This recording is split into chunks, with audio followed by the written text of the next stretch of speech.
Welcome everyone to Live Stream Reviews. My name is Karasiewicz. I'm the content marketing manager at StreamYard, and we're so excited to have you join us for yet another episode where we get to review your live streams. We get to hear what challenges you're facing, ways that we can help you. So I'm going to go and bring on Leticia Campbell, my co-host here, and we're going to kick things off. So Leticia, it's great seeing you. Hi guys. Hey Christian. Hey everybody. How's everybody doing out there? So yeah, definitely let us know in the comments where you're tuning in from. You know, what are some of your live stream challenges? I know we like to kick every show off with a question for you. Right. So, not just where are you tuning in from. We love hearing that. Where is everybody tuning in from, by the way? So feel free to put that in the comments. But Leticia, you have a question for our viewers, right? My question for you guys is, are you thinking of having a guest on your show? Are you searching for guests to be on your show at this time? Or are there some of you in the crowd who are finding it difficult to either find guests and also manage guests? So we're going to be talking about that on today's show. And we love you guys to come on the panel and discuss some of your ways you get guests on your shows, or if you need help getting guests on your show, join us in the panel. We'll help you out. That's a great question, by the way. Yeah. And, I had a great conversation actually over the weekend after the show. I think we had a guest come on. It was her show is about Kermit and Friends. And, we spent quite a bit of time actually talking about how you can go about finding guests or how to go about building out your schedule of guests. I will say this, the best thing you can do when live streaming is to build consistency into your process. Right. To be filling, not just fill your funnel with prospects, but if you're going to have a guest on, make sure you are spending enough time trying to get enough guests in your pipeline. Right. For example, I like to book 2 guests at a time.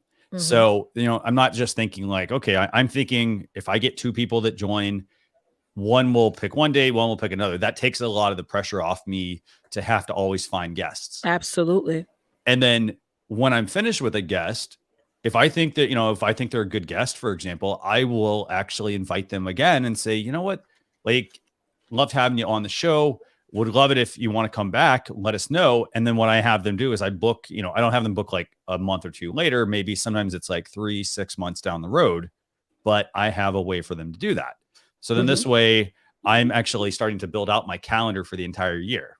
Right. So do we have any good comments coming in from viewers, by the way? We have some really good comments coming in. Many of you guys are saying that you do struggle with getting guests and what have you. My journey with live streaming, as you guys know, started out with Google Hangout. I've never had guests on early years. Once I did Google Hangout, then we did Periscope, which was really no option for you to have a guest. So once, Facebook came around, StreamYard came around, and really, and even with there was other platforms that allowed you to have that guest option as well. I remember having tons of people on screen with me. I remember doing weekly summits every Friday, and it got into where now we had to really plan this out, because it's more than just saying, hey guys, let's just meet on Friday at 9 p.m. and talk about this topic or what have you. It's like I had to think about the flow. I had to really say, well, maybe I had to really evaluate the people that I were having on my show. And I was like, well, is this person the right fit?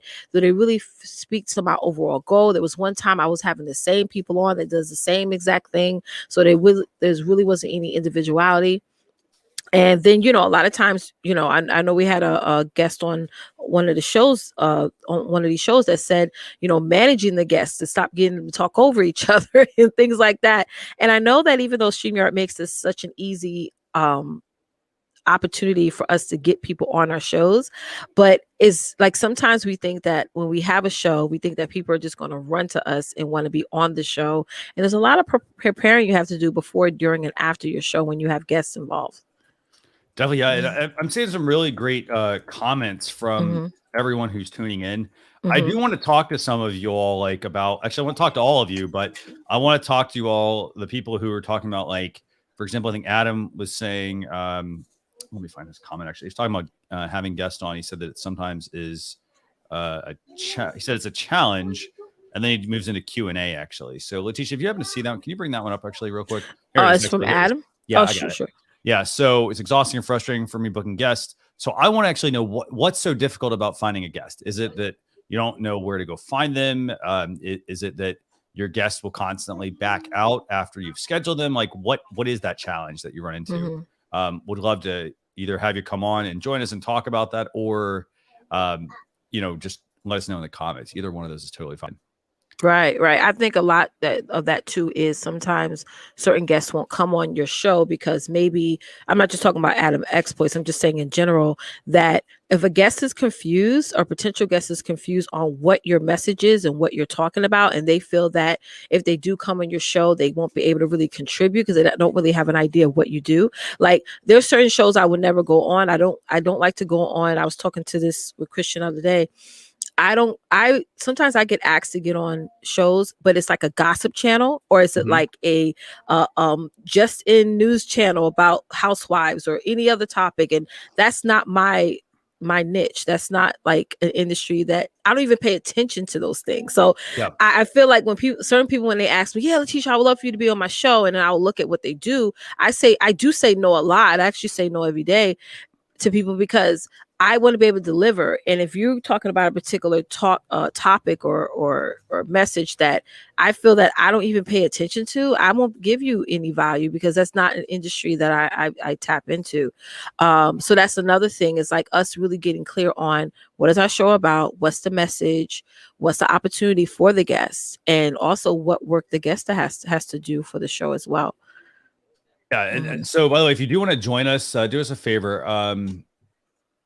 So you want to join us, do us a favor, and Leticia, I think, dropped the link to come on stream with us. Jan, Elisa Jordana was saying, can she have her camera turned off?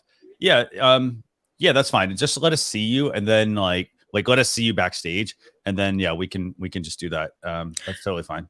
So let me tell you, when I first came on this show, I was a hot mess. So trust, you didn't look. I'm pretty sure you don't look worse than how I looked. Yeah, we got some great comments. We would love for you guys to get on panel. Y'all are blowing up the chat, which we love. And so while we're waiting for people to come on backstage with us, I want to actually read. I want to go through Adam's comment here. Actually, Adam's saying, finding guests that are in my niche. Yes, a lot of times, larger channels look down on smaller channels. I network a lot, and spend the time in live streams, so people in the chat know who I am. Okay, so I would say this. Here, I'll tell you what my process is. My process is I keep a spreadsheet, and I have two worksheets basically in my spreadsheet. So one is literally every single show, who the guest is, what the time of the show is, the date, all that kind of stuff. That's literally in a spreadsheet. The other thing I keep a second worksheet, and that is literally every single person I ever want to have on. And so, what I basically have done is I've built out my whole calendar year. And so then I basically I go fishing. It's essentially a fishing expedition. I go out and I invite a lot of people, and sometimes those people will immediately book. Sometimes there's people where like I'll catch them on Messenger, for example, on Facebook, and they'll say, like I want to be a guest. But then what will happen is they won't always book immediately. And so I know that I've at least put it out there. So then I can go back to them like a few days later. Hey, did you have a chance to book? Things like that. Now, how do I handle that booking process? I use quite a few. I use a calendar tool. So I don't do email, and I prefer not to do email and Messenger and things like that for just, let's just say I want to have Adam on my show. I don't just send Adam a message and say like, hey, Adam, you want to be on my show? And then we have chit chat about what date we're going to have you on. Right. I have a calendar program I use. So you can use Calendly, Harmonizely. There's quite a few other ones. Basically what they are is it's a way to create a custom calendar you send somebody. So basically I have a calendar set up for my show, and I have a certain amount of time blocked, and then I send that out to people. And then once those people get that, they basically then pick from the dates that I have specified. There's no back and forth. It's those dates on that day that I set up for that event. And then what's also there is I don't have to, for example, ask Adam for, let's say I have to ask him for a headshot or questions or things like that. That's actually part of him signing up. So when he signs up, he goes through he picks the date, he picks the time. There's no back and forth. Then it asks him the questions that I want to know. Things like, for example, if we ask our guest a question, we want to know what they want, like what's their wheelhouse, for example. And then we have a question where we're like, you know what? We also need a headshot to use on our thumbnail and things like that. And I literally just put that in Canva, for example. I use Canva for designing parts, for removing the background from the person. And then I bring it into my design program. And I now have my thumbnail made up very quickly. So right. Benefit there is streamlines it. Right, absolutely. And now you create a whole system for your process. So if you were able to hire a VA Christian to take that over, they already have a process that you already went through step by step that you can hand over. Now, another thing I want to say, hey, Jill, about Adam is when you're dealing with bigger channels per se, I will always like position it as an interview. You know what I'm saying? So that way, that will be more of an enticement for that person to say, well, oh, great, this channel's interviewing me. I would love to be a part of it. So coming up, research that person first, because a lot of times you want the person knows, like, you know, you don't know nothing about what I do. So it's good for you to to research what they do. So that way, you know which interview questions to ask them. So I have done that. And that's great because when you create a flyer for it, like Christian says, he creates a flyer for his show. And I do it for mine as well. They post that flyer. Now you're getting more leads from their audience as well. So, set it up in like an interview type of thing more than just like a particular topic of the show, if that makes sense. Yes. And, there's some good questions here. I mean, Pale Dieters here saying LinkedIn's been great in finding professionals in my niche, law enforcement officers, lawyers, judges, victims, advocates, etc. Yeah. So you are going to have to, so here's the thing, you are going to have to go out and you are going to have to try to find some of these people. Now, here's one thing I would actually recommend doing. So go on, like, you go to Google and you find like a listicle, basically. It's like 25 best whatever, right? So for example, let's say it was Pale here who was asking about, like law enforcement officers, for example, lawyers, judges, victims, advocates. Maybe you want to actually go to Google and see if there's any listicles that have a bunch of people named and then look through their bio and then see if, hey, maybe there's 25, maybe 5 of those would be worth reaching out to, and then do the outreach.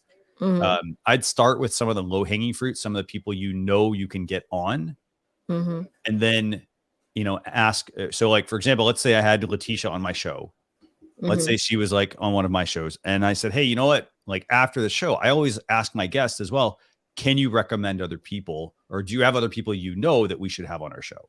Right. Then I also leverage my network to help me bring in other people, or people I don't know, but maybe they have the connection to. Right. So, and it will grow as more consistent that you become. And that's another thing. If you're not consistent at doing your own show and you expect guests to come on, it's not going to happen. So you got to really be consistent at your show the way it is right now, before you can even think of, having people come on. Yeah. Because they have to say, what is it worth it for me? Yeah. So, okay, we've got John here backstage. By the way, if you do want to come on screen and join us and ask a question, we would love to have you on. So, do us a favor and, just join the backstage link. I do have just a couple of questions real quick for you. So, if you have a question, do us a favor, put #ask in your comment. That's going to help us basically quickly identify that. And then if you have a feature request for StreamYard, I do see a few of them in here. Put in #feature, and then I'm over here actually taking notes while we're doing this. So if you do have a feature request, always love hearing them. So just put those in there as well. So with that, let's bring on John and Leticia. Let's do that. Hey, John, how are you? Hey guys, how are you? Great. What are you doing? What's your question? So I have a channel on YouTube, Stack the Pads Goaltending. It mainly focuses around my stepson and his transition from a defenseman to a goaltender in ice hockey. Okay. And I'm up in Ontario, and with all the COVID shutdowns, we've been out of the rink since last year. So to kind of keep generating content, I started like an NHL playoffs kind of a live stream that I've been doing with a buddy of mine, Steve, in Montreal. Now we're 2 people in 2 different locations, and I've been using StreamYard to do a couple of lives, and it's actually been really good. But it's just kind of getting used to this new platform, and like being able to kind of deliver a better product for the viewer, like where it's not just, you know, two guys in a small little box and me showing like a PowerPoint presentation with like no intro, no music and that kind of stuff. So I'm just trying to learn like the backgrounds of like being able to have an intro pop up and having background music and having like an intro theme or something like that, and then just being able to get like a little bit more concise in putting up the little up menus, and you know, being able to put people's IG's address, different contact details, all their other social media. It's just kind of that. What was the last part you were cutting out there? Oh, sorry. Yeah, I'm also, and another thing too is like I'm in the country, so my internet isn't exactly the greatest. Okay. Waiting for Elon Musk there with a Starlink to get better internet. But it's basically kind of getting like a better overall product for the viewer. Okay, so let's take like a couple of those different areas. So you asked about doing like intro videos, right? Yeah. Okay, so intro videos. One thing I would say is you could go to tools like Canva. You can also, there are designers that will also make those for you. You can basically drop those in StreamYard. They go in there's two ways. So if you've got something that's like short, like a countdown timer, you could put that under the video clips section, which is under brands. So it's brands and then video clips. Do you need me to show you that, or do you know how? Yeah, sure. If you wouldn't mind. Yeah, sure. So let me go ahead and do that, and then Leticia, feel free to chime in while I'm doing this. Tell me again how long you've been doing the show. So I only really recently started it. I want to say maybe. The first show I want to say was around the May 11th at the very start of the NHL ice hockey playoffs, and we had a gathering of a few guys, and we all picked our bracket. So that was the first show, and that one went pretty good. We had a few people, and now we're doing like a daily kind of a thing. So it May of this month, you would say that's when you started to be consistent, right? Pretty much, yeah. And then you're still very early. If I were you, I would focus on the infrastructure first. I would first focus on content and creating that hardcore consistency for the next 30 days before you start to think about all the other things like intros, overlays, and things like that. Because you can get intros, you can get overlays, you can get all the nice techie stuff that all the top streamers or longtime streamers are doing. But if your content is not great, if y'all don't sit down and have meetings, like Christian and I have a show that we do together outside of this show, and it's still new. We started it back in March. So we have once a week, sometimes even twice a week, we have meetings about the show, the topic, the layout, everything. So before we get to that next step of our infrastructure, it's like building a building. It's like, I live in New York City, so high-rise building. What they start with the foundation, then they go up from there. So that needs to be the goal first.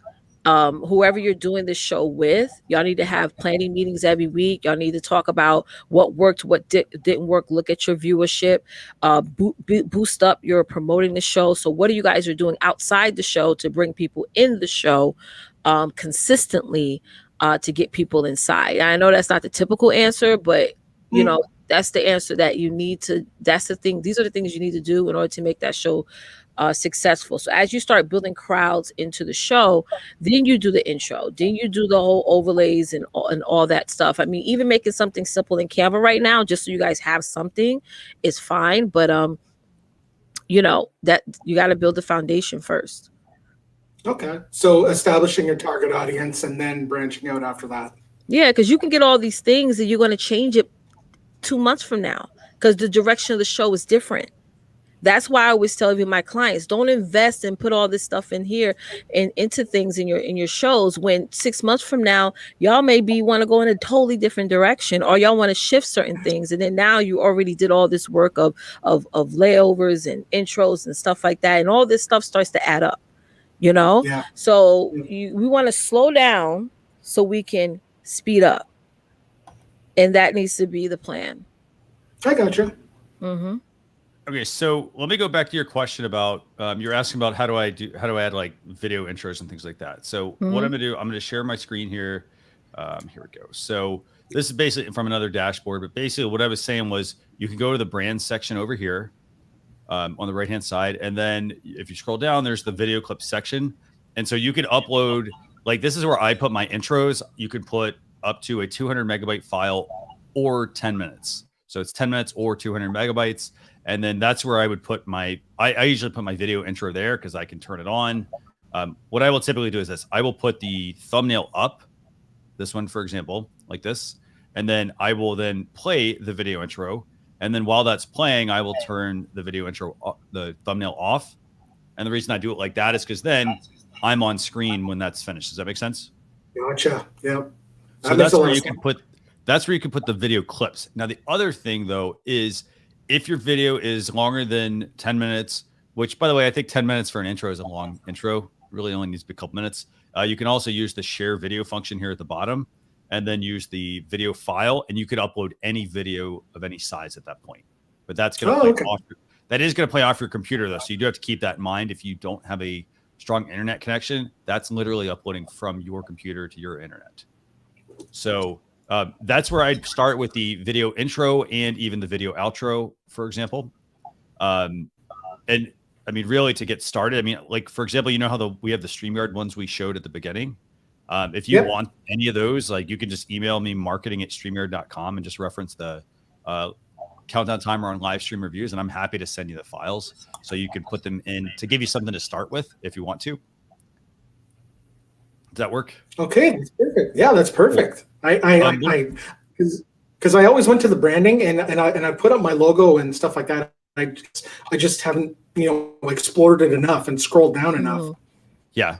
So there's that, and then if you go all the way to the bottom, by the way, at the bottom of the screen as well. So like, let's say you want to turn somebody's names on or off. So if you click this on or off, it'll actually turn off or turn on the names as well. So depending on if you want that. And then just remember, backgrounds go behind everything. So a good friend of mine, Neil Perek, was telling me, we talk about the StreamYard sandwich, essentially, which is the background. So it's the background. That's what's behind us. Like right now, that's the blue. And then it's us on top, like our video frame. So it's background, us on top. And then if we have the logo, that's another section. And then if we do an overlay, that goes over top of everything. I use the sandwich to explain Filmora whenever I do video tutorials, and I explain Filmora like a sandwich. It's okay. That makes a lot of sense. So if you're using Filmora, you could actually use that as well to make an intro. One thing I would definitely caution you on. So music is a big challenge for live streaming. I don't like. I could tell you go use YouTube Sound Collective, Facebook's audio library as well. But I know depending on if you're multi-streaming. Some of the platforms don't like that you are using music from YouTube on Facebook and so forth. So I always recommend paying for music, making sure I'm buying something that actually gives me a license to use it. Personally, I use Epidemic Sound. There's tons of other options, by the way. There is a blog post as well on streamyard.com/blog, which I'll put in a link in the chat here. But there's a whole bunch of there's like 20 something resources for free and paid options that you may want to consider. Yeah, I just got the YouTube slap on the wrist too for copyright written. Yeah, you got to. I mean, it's tough to really say what's right and what's wrong because I mean, every platform is different. The key thing is you definitely can't just download something; you do have to pay for it. Yeah. Hey, thanks a lot for your time, guys. You're welcome. Does that answer your questions? Yeah, that was perfect. That was excellent. I don't want to I could probably just hang out here and talk to you guys for the next hour, but I see there's numerous people that want to jump in. So here, how about we do this? We'll bring some other people on, and then if you decide you want to come back on, just come back in. Awesome. Yes. Thank you very much. Awesome. Thanks, John. Yeah. NLTMWs, right? Music is like a major challenge these days. You just never know. There's no way to predict, So I always like to, what is it called? Err on the side of caution. I just don't have music at all in my streams. Yeah, I mean, and like I said, I paid for mine. So like, I bought a license to that. Licenses are about, I think it's $100 and something a year, $200 a year. But again, it's also a business expense. It's also something I can use as well for other projects. So I'm not just buying it for a live stream. I can use it in other videos I'm making, and so forth. So just keep that in mind. Okay, so Leticia, do we have any other questions you want to bring up? Yes, let's go through some questions here. There's quite a few, by the way. Yes. If you see any post some up, I have asked, can I stream two? David asks, can I stream two lives together into YouTube? I won't. You don't I want to don't be able to want. use, don't want to use the hop and okay. So Mm, I think there's a second part to that question. By the way, David, I don't know if you want to join us on screen. Actually, that'd be really awesome. So we could kind of go through yes. this. Because it's a good question. So if you would join us on screen, that'd be awesome, actually. Yes. Let me see. So I'm at about the 12:07 mark. So give me a second. Let's see what we have here. Lots of good comments. We got Juma's coming back in. Thanks a lot, Juma. Hey, Juma, how are you? Hope your YouTube channel is working out. By the way, let us know if you made any adjustments from last week when we talked about your channel, organizing into playlists, maybe making some clips. Let's see. Alyssa said, how do you invite guests on in a way that's not thirsty and would entice them to come on? That's funny. You take that one, Leticia. I mean, I wouldn't think that sounds per se thirsty. I mean, people want to come on, they want to come on. If they don't, they don't. And a closed mouth don't get fed. If you want guests on your show, you have to ask for guests to be on your show. And it's not like, if you feel that is desperate, then that's the energy that you're going to give. But when I tell people, hey, join my show, it's a great opportunity for you to get connected to a broader audience. And my community would love to hear what you have to say and what you have to contribute. That's really, showing a sense of honor to that person and also leveling up my show, so, that's my answer to that. Here's the thing. I want to highlight the one point you made that I think is super important. And it's the fact that, and I tell everyone who asks me this, I will tell you the same thing. You have to ask people. Don't be afraid to ask people. That's the first thing. Because if you go in there with the mindset of, oh, well, they're bigger than me, for example, they're not right. Like if you never ask them, you're going to always be stuck with that mindset that it's never going to happen. But you know what? It is going to happen because you do have to keep asking. Like you're going to ask 10 people and, everybody, you're going to get 8 people who say no and 2 people are going to say yes. But hey, you know what? That's progress. So you're going to you have to continuously ask people if you want to have a guest, if you want to get them on as a guest. And I will tell you this, most people, it's the same thing for podcasts. So a lot of people, like they say, hey, how do I get guests on a podcast? Just ask people. People want to be on a podcast. They want to be. They literally just want you to ask them.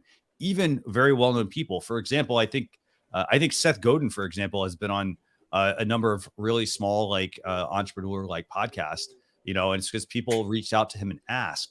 He may not agree to all of them, but he may agree to a handful, and you may be one of those people. So it's you have to ask people if you want to try to get anywhere. And here's the thing: if they say no, guess what?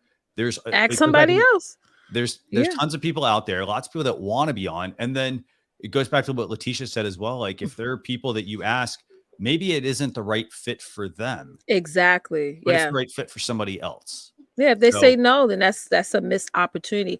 I think we got to stop listening to that inner audience in our heads that's telling us not to do things. It's only going to hold you back. I mean, people can call me arrogant or whatever, but I always go with the foot forward that I don't care how many followers you have. People can buy followers these days. I'm not going to compare what my step 5 to somebody's step 10. The only difference between me and that person is that they probably been in the game longer than I have or started way earlier than I've started. So that's the only difference. I can get exactly where you're at, if not surpass you. So you want to be on my show? Yes or no? No. Okay. Next. So that's how I look at it as. And here's what's going to I'll say this. Here's what's probably going to happen when you have somebody come on and they say no, they may come around as your show grows. And then at that point, hey, they missed their chance. But you may, but don't hold that against them. If maybe they got something going on, and it's not the right time, but don't be afraid to go back and ask them. So yes, they watching. Got another question here from Truth Guitar Method. Says, I went live yesterday, went really well. Would like to know why my mic is crackling. So Truth Guitar Method, I'd love to know more about that. What? Yeah, because you had that issue too before, right, Christian? About a month ago. Yeah, I did. And for me, the way I fixed it, it was like popcorn. I had to so I'd say this. The first thing is always, you probably know this if you're a musician, replace the cable. That's always like, first off, unplug everything and then plug everything in back one at a time and see where that issue comes up. So for example, if I plug it into my mic here and I notice, hey, you know what, this is when I seem to be getting some crackling. Let me let me replace the cable. That's the first thing. And then, if it could be a bigger issue, then, maybe I have to replace the mic at some point. Things do go bad. You have to remember that stuff doesn't last forever. So do us a favor. Yeah. Truth Guitar. Feel free That's to a mic drop. Stuff don't last forever. Amen to that. Let's see. Don't last forever, ever. So let's pause at the 12:10 mark, Leticia. I got a lot of comments here. And then let's bring on somebody else. Okay, so we're gonna pause at 12:10. So the next person that's coming on is Joel. You want me to bring him up now? Yeah, sure. Yeah. Okay. Is it Joel or Joel? Whichever one you prefer. That's fine. Oh, thank you. No worries. How you doing? Good to see you, by the way. Thanks a lot for joining us. Thank you for having me. So I'm actually Truth Guitar Method. Oh, cool. Awesome. Oh, good. Okay. Cool. So your mic sounds really good right now. I'll tell you that. I don't hear any crackling. Okay. So I went as far as I had a really bad PC, and what I ended up doing is I bought a new PC, and the crackling stopped. And so I kind of planned my life. I'm sorry. Hold on. Let me pause real quick. I want to give everybody just a quick note. It doesn't mean you have to go buy a new PC, by the way. Even though new equipment does solve the solution, buying a new PC is not the easiest thing to do. Just want to make sure I preface that. Okay. Yes, so Christian. You solved that is the PC. straight. Okay, great. Okay. And that solved your crackling. Okay. Yeah. So solved the crackling and plugged in everything. And I set up the show for last night. And basically what my show is I provide my community with a guitar backing track. Okay. And then what they end up doing is they have a month to upload themselves kind of soloing over that backing track. And then we go live and we talk about how they did, give them prompts, and then just kind of have fun. And I was having fun. And then when I asked my moderator after I was done, I said, how did everything sound? They're like, oh, you were just crackling occasionally. And I was like, no, like, why was I crackling? And so I have no idea what it was. The computer is top notch right now. And the microphone, I'm not going to lie, I could do a lot better. I just need you guys to justify, give me a legit reason to buy one. Because if you're saying right now that it sounds good, there's no crackling or anything like that, then I can't justify going out and spending, upwards $300 to $500 on a new microphone when this is doing the job. Like I can't justify it. But I would like to know what would be the best settings for the microphone, because I have particular settings in order to play the music that my community comes on, right? So that it sounds perfect and it doesn't sound out like washed out music. And so if I have to keep going back and forth to echo cancellation and all that stuff, I'd rather not do that. What would be the best setting for what I'm doing, since I'm doing the music plus me talking? Because I have to mute myself when we're doing the music, right? And so I have to come back and forth and stuff. So what do you guys think? What kind of mic are you using? Let's start there. So it's a newer mic. Okay. It's bottom of the barrel.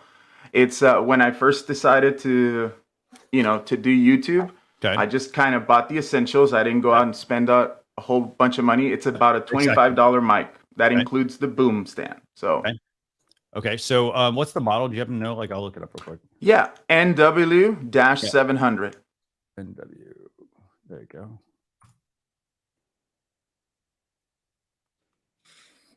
Okay, so I think it's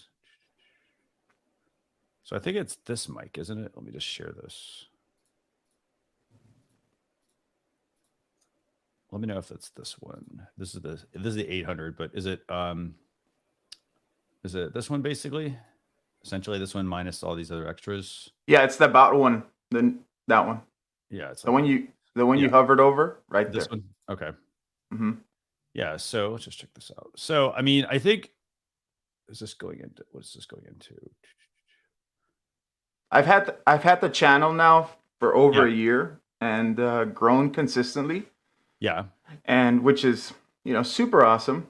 And like I said, I just can't justify buying a new one if it's doing its job. Yeah. But I mean, if you can give me a legit reason to get another one, I can get my wife on board. The only stuff that I hear, I will say this, the only thing that I hear right now is, and I don't know if you have any sort of like gating going on, but like I keep hearing like when you talk and then you stop, I do hear like a change in the sound. So I don't know if it's like, if it's actually filtering out if you got some sort of filter filtering out the background. No. The background noise. Okay. Yeah, I do not have a filter, and I have been told that my microphone does that before. Okay. I don't hear it. I can tell you right now, I do not hear it at all. I mean, if everybody's tuning in, if you all hear any feedback from Joel here, like I'm not hearing anything. It sounds like I'll stop talking actually, and it's quiet. Yeah. So basically, like right now, I'm running it at maybe 10% volume. Okay. So 10% volume. Okay. So I think the volume sounds fine. Honestly, I think it sounds fine. If you started increasing the volume, you started hearing like clipping, then of course at that point you need to dial things back. But it sounds fine to me. I would say this. I mean, in my case, when I had an issue with mine, it was actually my headphone cable. Like I had a 6-foot long cable running. I'm running into a mixer, but it was going from my mixer into these in-ear monitors, and I was hearing it there, and people were not hearing it on their end. And it was literally the fact that I just had to go buy another cable. Right. So to be quite honest, normally I would run it maybe like 50% all the time. And then last night I decided to do maybe like 20% gain. Yeah. And right now when I decided I'm going to go on the show with you guys, I have it like at 10%. So in my opinion, when I was listening back to the live show, it sounds like I was clipping. To me, that's what it sounds like. But it does sound like crackling. But I think it was clipping. I don't know.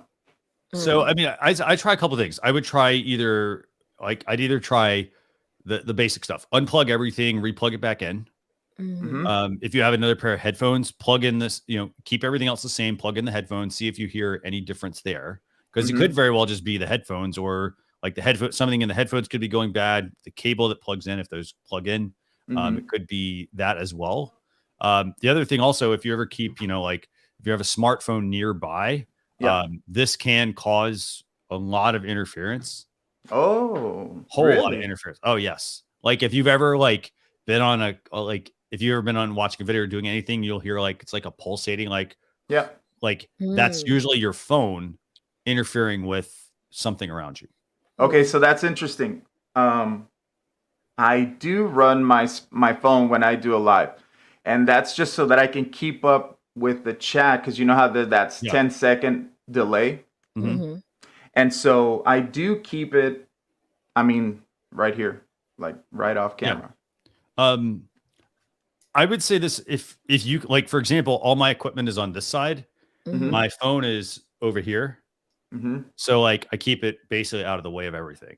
Gotcha. So I would maybe try some kind of setup like that. If you have to have it near you, I don't know if you have a tablet or anything around you, you may want to consider using the tablet maybe for, if you happen to have one. I think I'm gonna do that instead. Because then that will actually shut your cell phones. That'll actually keep the cell phone signal off. Because the other thing is, what a lot of people do is they leave the cell phone signal and the Wi-Fi on. Maybe you turn the cell phone signal off and just use the Wi-Fi. Go airplane mode. Yes, because that could also cause some interference. I didn't even know that was a thing. Okay. Yeah, that's a good point. That's a good point. But you don't also, maybe it's your room too. I know last week somebody came on and they had put a soundproof thing on their wall so that the sound wouldn't bounce back. Yeah, I actually do have soundproofing in the room because I do a lot of guitar stuff. Yeah. So I do have soundproofing. Awesome. Yeah. Awesome. And by the way, your other question you're asking about Stream Deck integration and things like that. Oh, it's on our roadmap. I don't have a deadline of when that's going to be out or hotkeys, but they are questions that we get quite a bit. I did note them as feature request again. That's I mean, I still use it. Yeah. I just, I've managed to like use the chat option on it, and then switching and sounds and voices and all these other things. But I'd like to control StreamYards with it. That'd be nice, because then I don't have to do, all the, mouse maneuvering and stuff. It'd be super sweet. Yeah, no, you're absolutely right.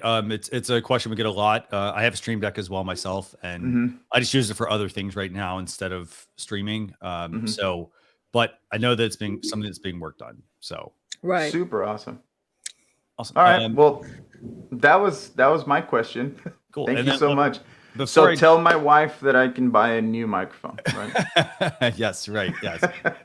All right. Well, thank you guys. Thank you so much. I appreciate you guys having me. By the way, before I drop you off, right there. I want to make sure I got your YouTube channel. I just want to show everybody who's tuning in. I think it's right, Truth Guitar Method, right? Yes. Awesome. So I will say this. I mean, you've got about 4,000 subscribers.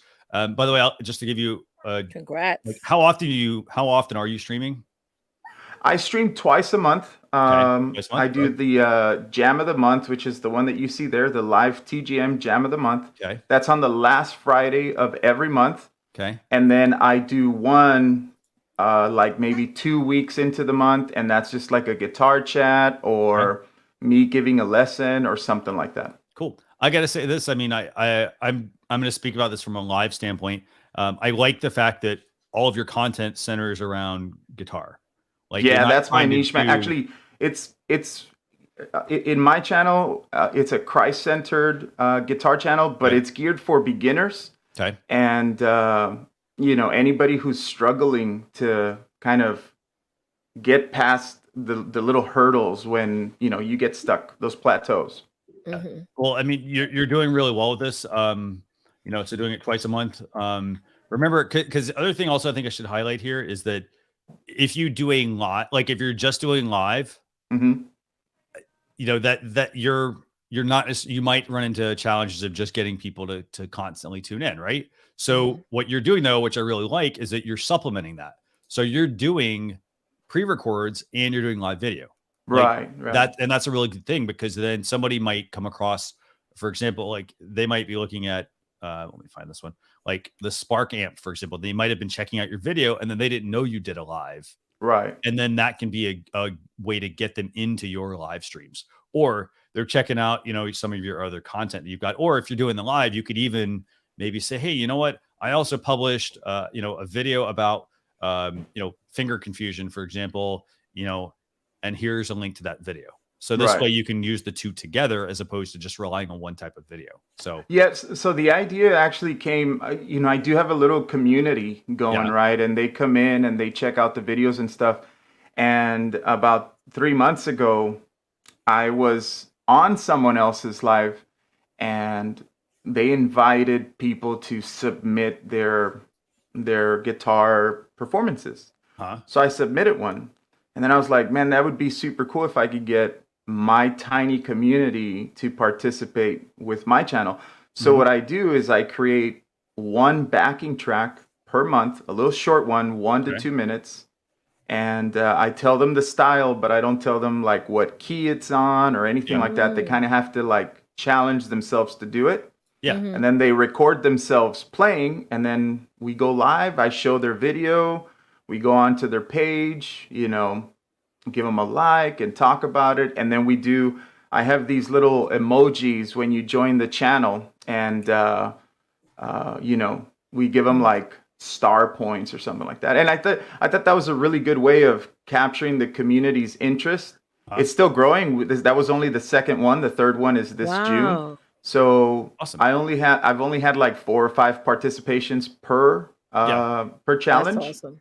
And so it's been a lot of fun. And as far as StreamYards, I do the $10. I was offered that $10 option. Yeah, that's good for my channel at the moment. I think if I start picking up revenue, then I might go pro, because I like the 1080. You guys look amazing, right? And so the 720 gets on my nerves a little bit, but I grow with the pace of the channel, so we'll see. Yeah, and the people who are watching are not like, oh, I'm not going to watch because he's not at 1080p. You know what I mean?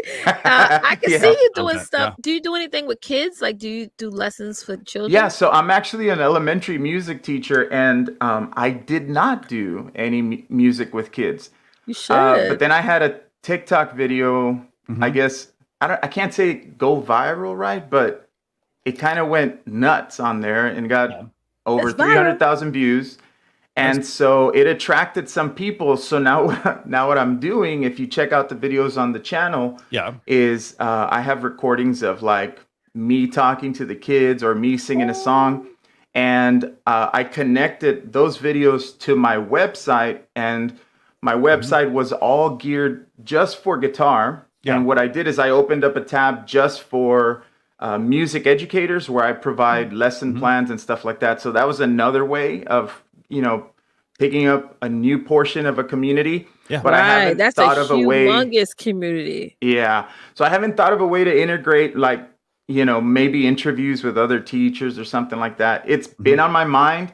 The thing is, I'm a believer in doing what you love, right? And guitar is my first love if we're talking about work.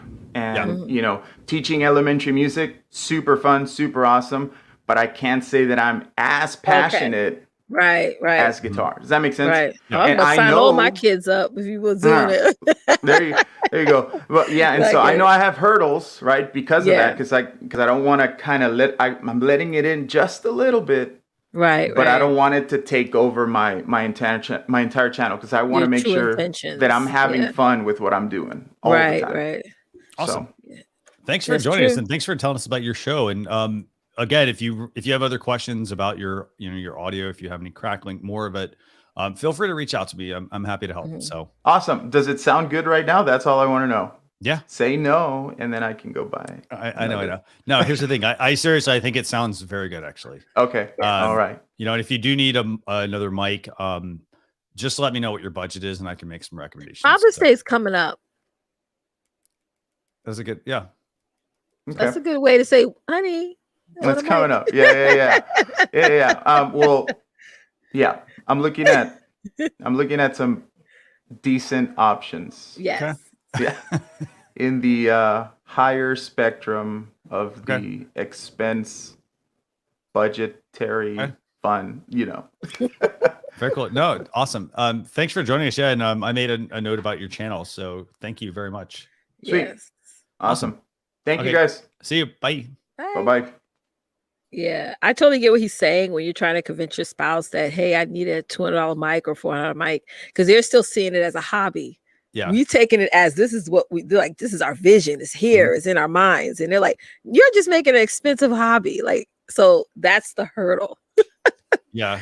Yes. Very, very true. I mean, here's the thing, but I will say, I like the fact that he's taking it slow. Right. He's letting, like, as things are moving along, he's making the investment versus some people just make that big upfront cost, at the beginning when they have, the show doesn't have a plan, or, they don't even know if it's going to be successful at all. So, and I also like how he mentioned that even though he likes doing, music with children, that's not really what his passion is. So sometimes even when we see that there's a big audience out there, if we're not passionate at giving that content geared around them, we're not going to be consistent. Oh, absolutely. Nope. So I was looking through, like, we've got so many really good comments from people. By the way. Yes. I'm going back up a little bit so we don't miss any ones. Did you see this one here from Adam? Christian, what is a good free, inexpensive one-time free calendar? I've been looking at them. So I will say this one you could look at is, and let me see if I can get the price. Actually, there's one called Tidy Cal. Let me see. No, most of these, that's gonna be, I will say, that's gonna be one of the challenges with a lot of these. They're gonna always, most of these are like, this one might work. Adam, do me a favor, just send me a PM with your budget on that, because there's so many of these out there. I mean, I pay for like Calendly, for example, like that works really well. But again, it's a monthly cost, right? so you do kind of have to look at like if you're going to have people consistently on your show, then you want to make sure you have a system, as Leticia said earlier, that's going to help with that. Right, right. Yeah, go ahead. Yeah, it's like, yeah, there's I use Calendly too. Yes, there's a monthly fee, but if I'm not using it, I'm not going to get that ROI back. So we pay for these subscription plans, but we're not sending out the link. We're not using it. So we say, well, it's not worth it, but are you using it? That's really the key. So if you're going to pay for it, use it. And that's how you get back your return on your investment from it. Definitely. Yeah. No, excellent point. So let's see. Are there any other comments in here you want to bring up? I mean, I know there probably are. Features. Oh, hotkeys. I think you went over that already. Adam's exploits bringing up big issue he has is 80% of his guests refuse to wear earbuds and headphones. Again, this came up in our community as well. Like, I'd recommend wearing headphones all the time. I'm wearing headphones. It doesn't look like it, but I'm wearing headphones, and I've got their in-ear monitors. So basically, they make clear ones, black ones, green ones, blue ones, whatever. But basically, they go in your ear. They then go down the back of my neck, and then I have a nice, like, slim, low profile. Or you can always, put on the over ear ones. But I don't know. I mean, I think I'd always recommend people wearing headphones just because it's going to help give you a better sound. So, for example, if they're on their phone and they're just talking into it, like, you may even want to tell them, it doesn't sound good when you don't wear headphones. Like, and maybe impress upon them that, like, you want to make sure you sound your best because you're presenting yourself when you're talking on something. Right. So, and what's their reason for not wearing headphones? I've never had an issue with anyone wearing headphones on my show. So I'm quite interested to hearing what is some of the reasons why they don't want to wear it. Yeah, I would. I'd love to hear what the reasoning is behind why they don't want to wear headphones. It's for their benefit to make them sound better. That's it's for their benefit. Okay, so let's see. We got Truth Guitar Method. Let me see. I'm going to answer one more question, and we're going to bring on let Leticia bring on the next guest. Yes, the next guest is. I don't want to skip anybody. By the way, Joel Kitko is Melinda. asking, having a trademark copyright attorney on your show. Yeah, so that's something where I will ask you all, the community. Like, I have some ideas of people I want to have on. Yeah, you guys let us know. But I need to also know if you have recommendations, because copyright trademark attorney is very different thing. You can't just go get an attorney for that. And so we want to make sure we have the right person on. So if you happen to have people that would be, you think would be a good guest that could talk about this topic, and it's knowledgeable, let me know. Okay, Leticia, I'm going to stop at the 12. Let's see. Let's stop at the 12:20 mark. 12:20, and we're going to bring on Melinda. Melinda mentioned that she doesn't want her camera on, but she did pop her face in on the bottom. Cool. So Melinda, when you're ready, we'll add you, or if you want, keep your camera on, give me a thumbs up. It's up to you. Oh, Milda. Okay, Milda, right? Milda. I'm sorry. Okay. Milda. My bad, girl. I messed up her name. You ready? Okay, let's bring her on. I call her Melinda, honey. I turned you into a sister. Okay. Hi. Hi. Hi. So I'm from Lithuania, so my English is not so good as I wanted to. But I hope you'll understand. And a little bit of history in our whole country. There are only 3 million people, so we are a little one in Europe. I wanted to share the first steps of my show.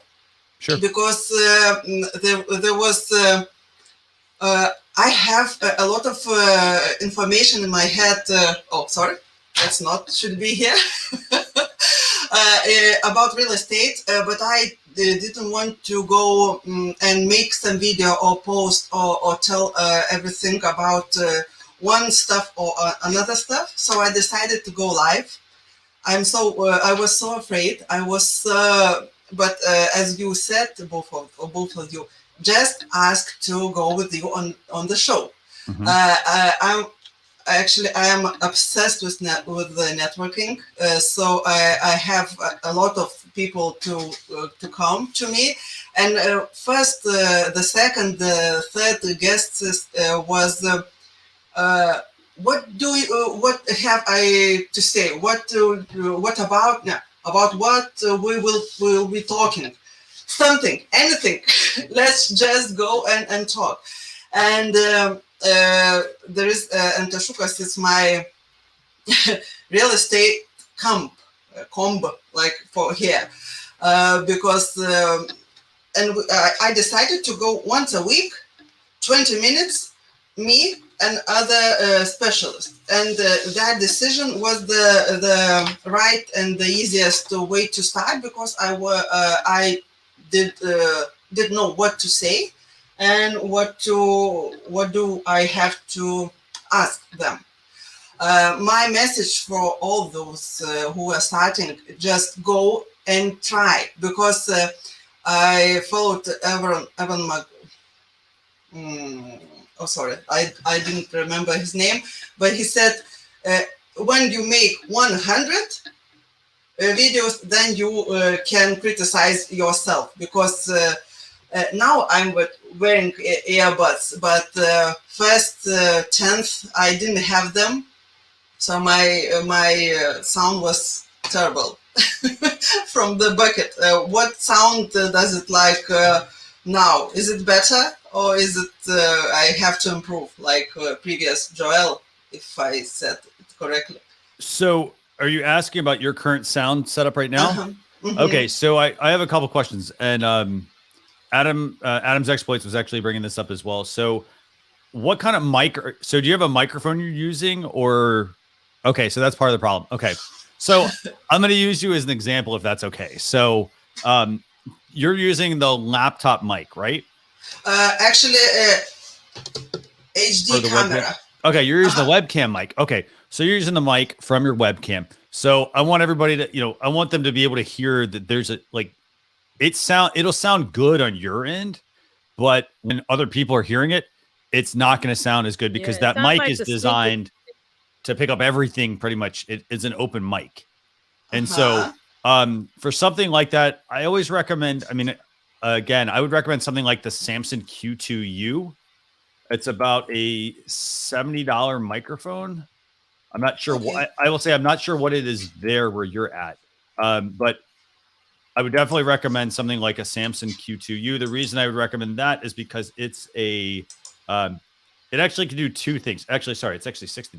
Looks like it's $60. Let's see. So this is a Samson Q2U, and it's you're going to want to wear headphones. So, but the thing is, this mic, it's going to be. I would use my webcam for just the camera portion, and then I'd plug in the separate mic. Some people are recommending using a lavalier mic, but I would definitely recommend like a Samson Q2U. And this is what the Samson Q2U looks like, by the way, for those of you watching. And it's got here, I'll show you guys how this looks. So basically it's going to plug in, it's got two options. It plugs in via USB or XLR. So you can start with the USB connection, and then you can move up to XLR. XLR requires an audio interface, all the other stuff, but you can also plug in headphones as well. So you plug your headphones into here, you plug the USB into your computer, and then it should be a pretty good sounding mic actually, to take out some of that hiss that you're getting right now. Right now, that's being picked up by the microphone, because it's this little tiny mic on top of the, literally on top of this. So for example, here I have here, let me go back to this. So like, for example, I've got, a webcam, and if I wanted to use this for my microphone, it's not going to be very good. It's going to pick up all sorts of noise. It's designed to be the camera, but not necessarily the camera and the microphone, even though it has a mic input in it. Does that help?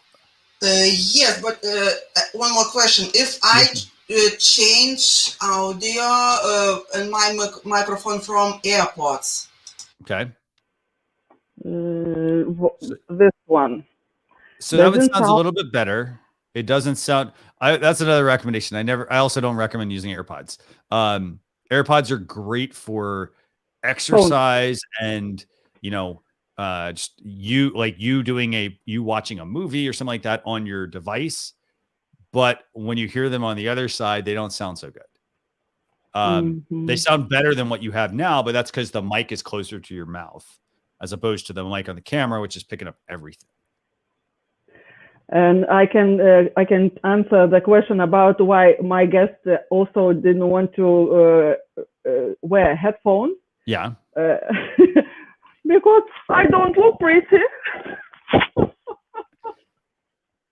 That was the craziest answer. Yeah, because people don't like the way they look. Yeah. So thank you a lot. Have a nice day.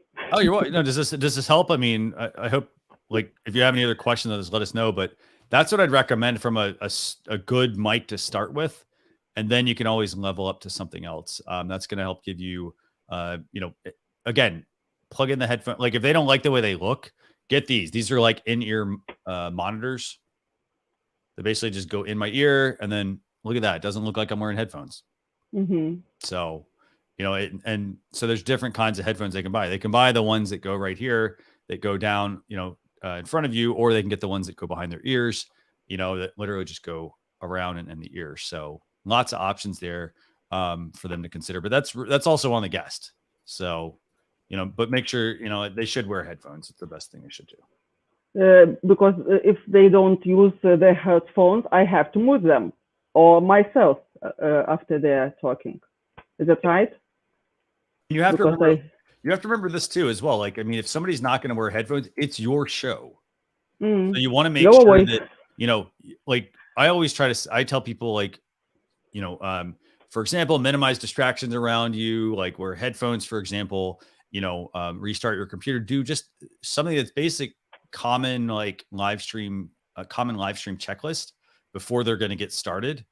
And then just focus for like that 30 minutes or that 1 hour, however long that, episode is.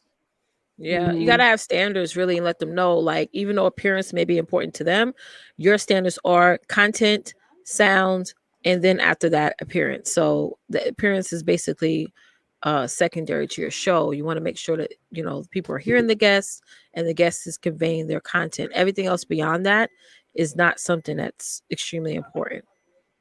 And the last one, not a question, but to share, as I wanted to go live stream more and more with confidence, I started the second one at Give Us Designers. It's live communication because I ask on Friday, I ask people to go on my show and talk about the message, to spread the message they want.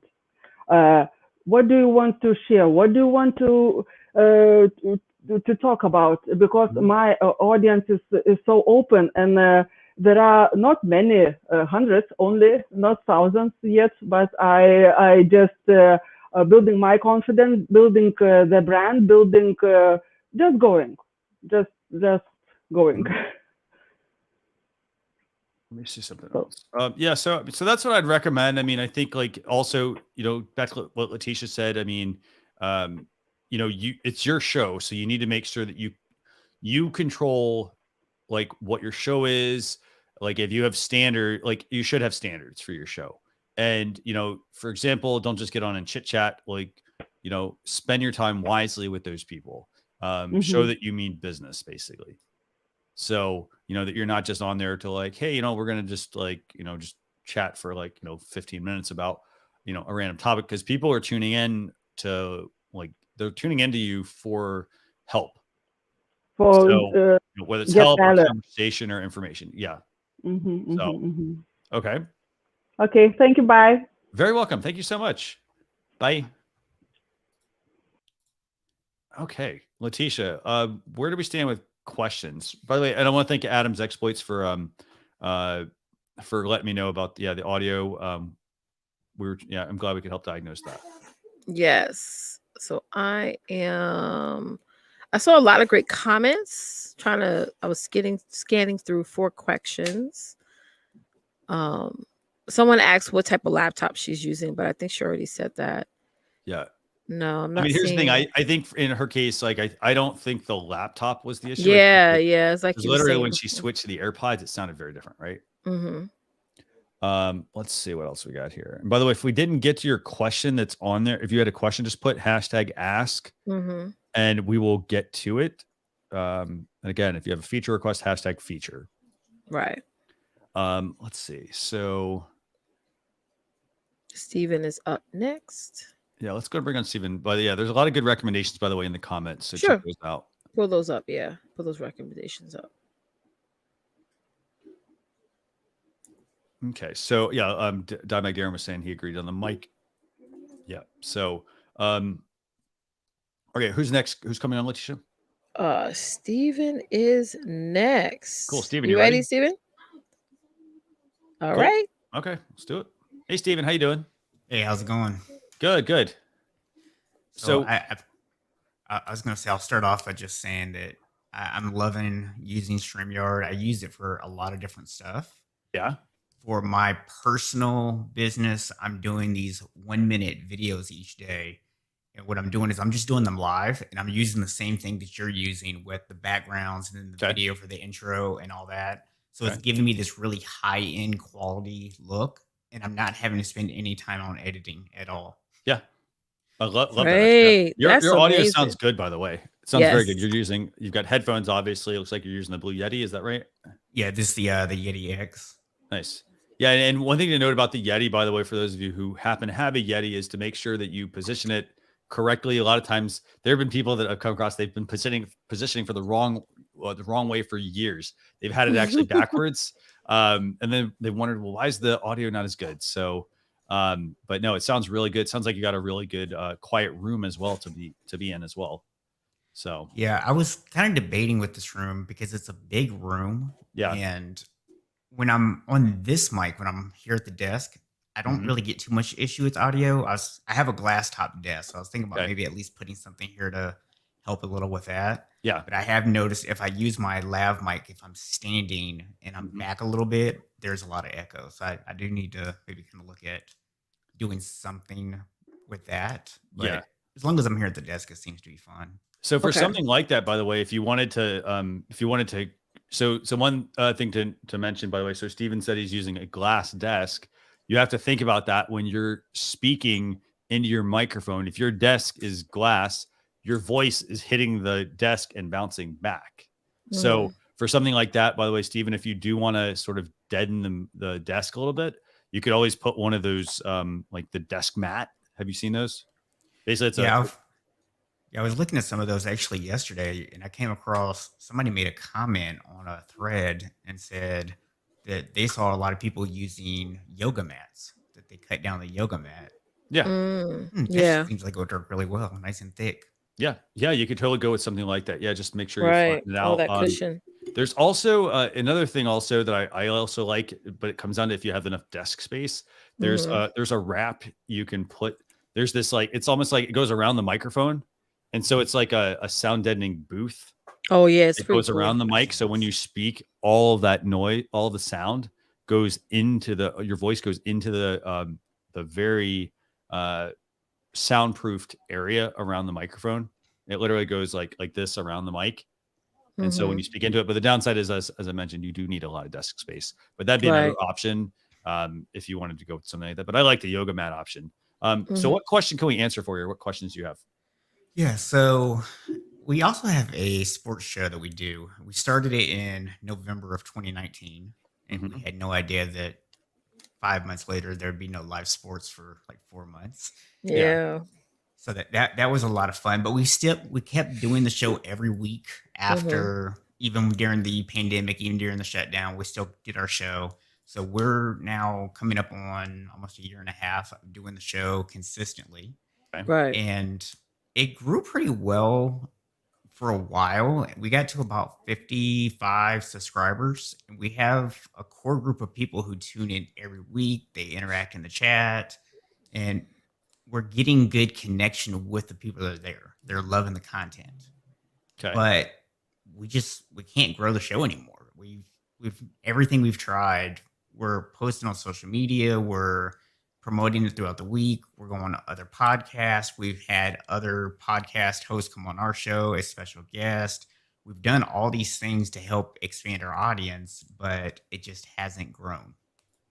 So what can I pull up here? Do you have something I can pull up? Yeah, if you go to playcallersportstalk.com, it will take you right to the YouTube channel. What's the channel called? I'm on YouTube. What's the channel? Play Callers Sports Talk. play caller. Okay. And while Christian's looking it up, when you say growing the channel, obviously it means growing subscribers. So obviously I'm a huge numbers person. So how many subscribers new subscribers are you saying that you're getting every month? I wouldn't even say that we're getting any on a monthly basis. We're at 55 total, and that's, like I said, we've been doing it since November of 2014. Okay. So.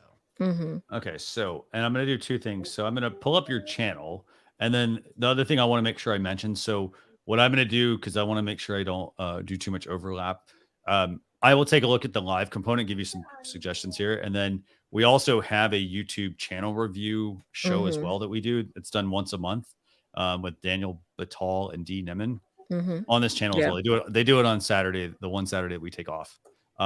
So they will actually give you a YouTube observation of it, like first impressions, things like that. So I'm going to look at it from a live perspective. Okay. So you do this show. Okay. So, so it's Fridays. So let's start with the time. I'm just going to throw out some ideas here. I mean, your show is at 8:30 p.m. Eastern Standard Time on a Friday. Have you considered another day, another time? Maybe I'm just, or maybe tested a different time or day. So the problem that we've run into is my co-host, his daughter plays soccer. Okay. And so a lot of times that's the only time that he can 100% be available. So if we do any other time, there's going to be times where he's available, and then there's going to be times that he's not. So that was why we ended up on that time, that was when he could definitively be available. We could do later, but that would be our only other option. So, Leticia, do you have any suggestions offhand? What is your audience like? Who are you trying to reach? So I don't think we've ever really sat down and tried to target a set demographic of people. It's more just sports. We talk mostly football and basketball, but we do incorporate some other sports into the conversation as well. But I would say our primary focus is football and basketball. Football and basketball. Okay, so you're sort of targeting two audiences essentially. Yeah, and if I were you, I would look at other channels, because my husband follows a lot of people on YouTube. He's big into basketball and football, but he'll watch one channel that's just football, and that's all he wants to see is his team and them talking about his basketball team, which is the Knicks. And then for football, the Vikings. He is another individual that talks just about Vikings. They got the purple everywhere and the skull and all that stuff, right? So I think it's a lot going on. I think right now you guys are doing great. I think niching down needs to be the plan. Okay. Like getting clear on, okay, sports is so broad. It's so big. It's time to narrow it down. And I know that's hard. I'm not going to sit up here act like it's easy, because y'all do want to still talk about everything. That's what y'all been comfortable with talking about. But now it's time for you to talk to that particular individual who's watching, is going to be tuning in every single week into the show. Like Friday nights, 8:30. That's family time. Like he's, I don't want him. I don't want him looking on the show, but again, the people will watch the replay. So again, but if you want to get that live viewership, I would definitely consider you guys thinking about shifting the day and the time to maybe earlier in the day, not later. And I'm thinking a weekend. So how many people tune in, by the way? So sorry. So I'm seeing you can have them where they can call in, for example. How many people will call in? Do you end up with crickets when you do this, or what? How do you? So we actually just added the call-in component about 2 weeks ago. Okay. So we've actually had a few people call and leave voice messages that we're playing on air. Okay. The other thing also, I'm just looking here. So it's literally just the two of you on screen. Do you have any and again, this gets into, I'm gonna say potential legal issues, but showing there needs to sort of be a pattern break at some point where if you're I can't hear what you're talking about, but let's say you're talking about a basketball game, for example. Is there a way for you to bring up any sort of highlight, for example, or any sort of image, something to kind of break this pattern as opposed to just being the two of you on there talking about it? Because here's what I'm thinking. like I'm thinking, for example, when I go watch like sports highlights, for example, I go over to ESPN or something like that, right? I'm watching a 30-second to like a 1 minute, like in your face, here's 30 seconds, 1 minute about something versus this Yeah. looks like it's 70 minutes. And that's a long time, actually. I'm thinking if y'all going to talk about sports, it needs to just either y'all just going to talk about football only, just talk about basketball only. That's because even when I'm watching the sports channels, are they talking about all the sports? Are they talking about golf, basketball, football, and all that stuff? Or are they just, because I know what channels that we watch, they're just talking about football or they're just talking about basketball. It's not a whole collaboration of everything. And just like someone mentioned, John, I think sports channels, that's hard, especially if you're are not niching down. I would say we're kind of similar to like Sports Center, where they actually do talk about different sports and different stuff throughout the course of the show. And yeah, I mean, I think it can be done, but it is difficult, like you said, if you don't it is like because a niche for basically somebody. you would need to go live every time a new thing comes up. Like if a player gets switched from one team to the next. So if you wait till Friday, people are like already watched that conversation already, someplace else. So I know for some channels too, like when something happens, they go live and they talk about it right then and there because it's the hot topic, But I know that's hard because then you and your guest has to also be able to, go live at any given time when something new comes up, whether it be anything that comes up in the sports world. And one idea. Oh, sorry, go ahead, Christian. I'm just gonna give you a couple little feedback points. So, like one thing I notice here, for example, you don't have any tags in your videos. So your videos no tags. Tags, title, description. For example, I feel like for example, I don't know what your show is about at this point. I know that it's about sports, which is great. But for example, if you're talking basketball and football, are we talking NCAA, NBA, high school? What are we talking about exactly? And then what is this show about? Does that make sense? Right. Sorry, what is this episode about? Because then, for example, let's see. So last night, let's see, what was it? The Brooklyn Nets and the I think if you hit show more, the show more there. Yeah. Okay. So, okay. So like last night was like Brooklyn Nets and like the Boston Celtics, for example. Let's just say you were talking about that game. Okay.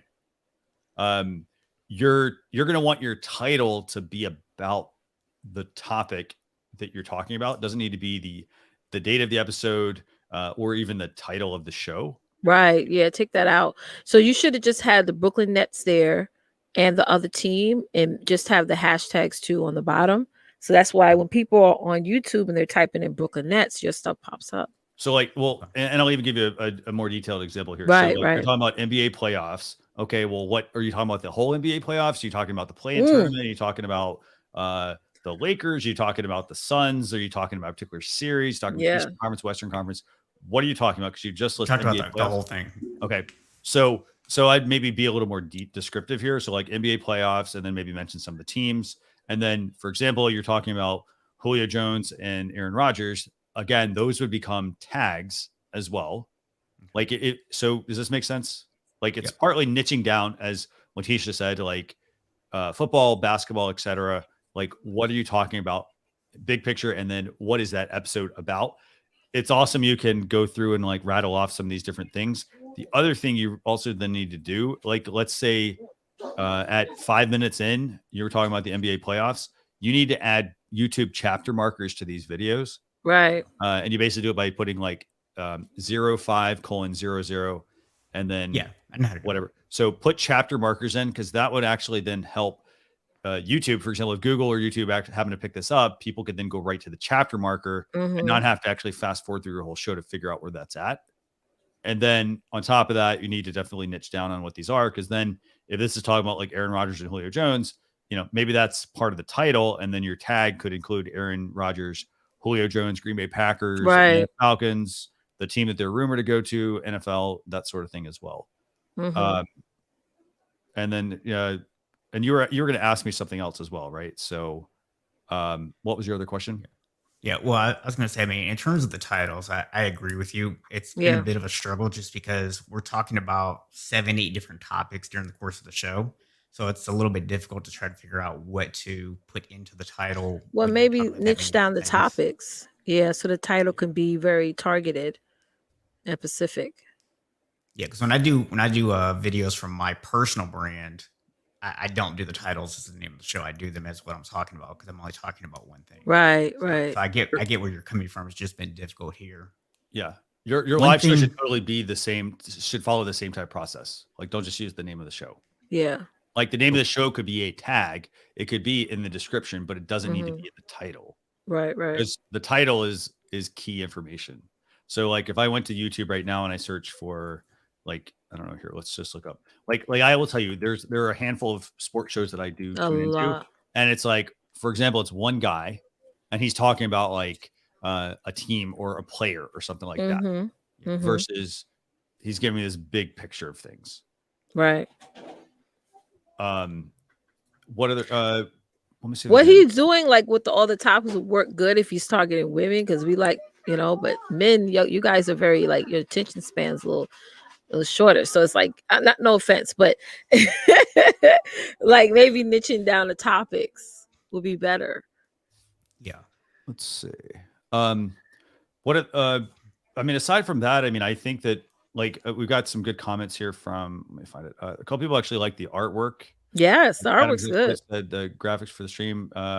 He does recommend like maybe some better lighting to kind of like give it a lot more what's the word? Put a little more light on your face. I'd recommend, by the way, for Cool McCain here, I would recommend, it looks like his laptop is leaning backwards. So he may want to bring it forwards, raise it up so that the camera is right there at eye level. Right. So I would definitely recommend something like that. And then the other small tweak I would make is bringing the two of you to the same height. So, for example, you're nice and big in front of the screen. He's not as tall in that sense. So you may want to bring his headroom up a little bit. Okay. Right. I agree. But that's minor stuff compared to niching down the topic that you're doing. So my other question, you brought up this idea that we really would have to go live almost every time anything happens. And one of the ideas I've been kind of kicking around is maybe throughout the week, as stories happen, just doing a 1 to 2 minute video talking about that topic. Right. Just and then using that to promote people to come and actually talk about more there stuff you go. on Fridays. I like that idea. And you could also take that, and if you wanted to, those could become video clip segments that you play inside of StreamYard.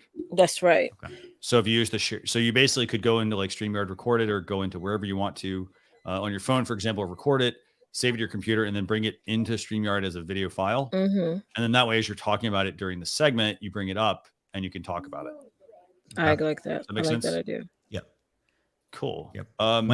Let us know. Yeah, if you have any, let's like do us a favor. Like I'd recommend like, so for example, if you're doing the show, make sure you're asking people to get their subs up. Make sure you ask them, you know, like, hey, don't forget to like and subscribe. Encourage them to tune in. I did want to make one other comment about your artwork, your thumbnail artwork.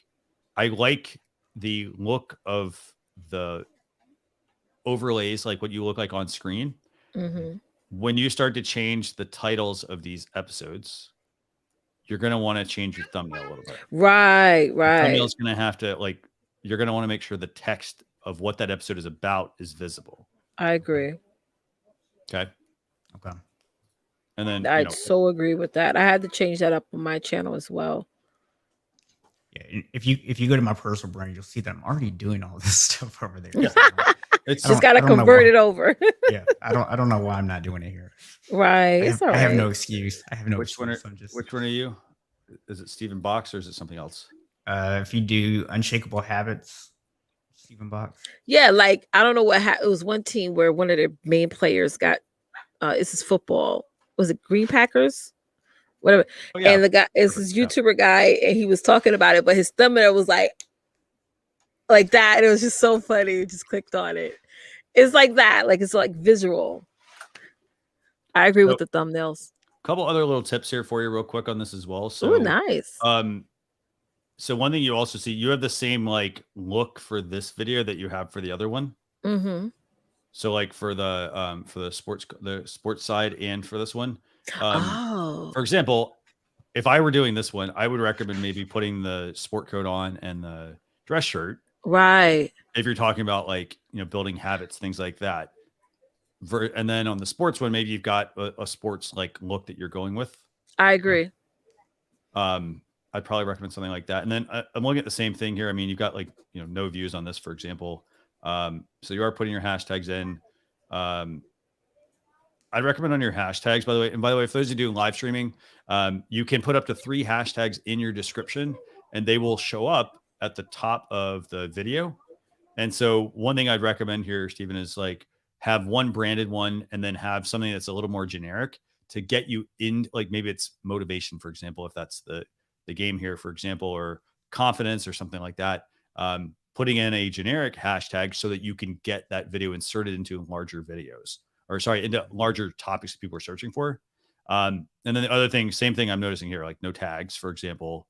And then mindset mistake, like for example, what's your is mindset mistake the topic you're going to be targeting? If not, we need to just be more descriptive there. And then the same thing here, like adding something that's a lot more, like giving some more description about what this episode is about. Looks like there's a lot of links to a lot of stuff, like podcasting, things like that. But yet there's not a whole lot here about like mindset, I think. Does this make sense? Yeah. And that one is actually, it's a series. So if someone watched video 1, video 1 actually talks about how you have to have the right mindset. And then video 2 is, are you making this mindset mistake? So if they watch video 1, then the title for video 2 would actually make more sense than if somebody just came to video 2. So it's meant to be as a series. Okay. So one other thing I would add to that is if you're making a series of live streams, just make sure that you are like, for example, if somebody if I came to this because YouTube recommended it to me, you want to make sure that you have something at the beginning of that video that tells me, hey guys, this is part of it. I haven't watched it. Maybe it's in there. But if there is a part 1, you want to mention that and say like, hey, if you're just tuning into this video, don't forget there is a part 1. We put a link to that in the description below, or we put it in the top corner, whatever corner you want to point to, and put that into the video. At that point, I would probably put it in the description if it were me. Okay. So, does that work? Yeah. Yeah. And that one's only 4 days old. So I'm not overly concerned about the fact that I haven't views on there just yet, but no worries. Definitely take those into account. It's something that, here's the thing, you've got to put all the pieces together. Right. So, i.e.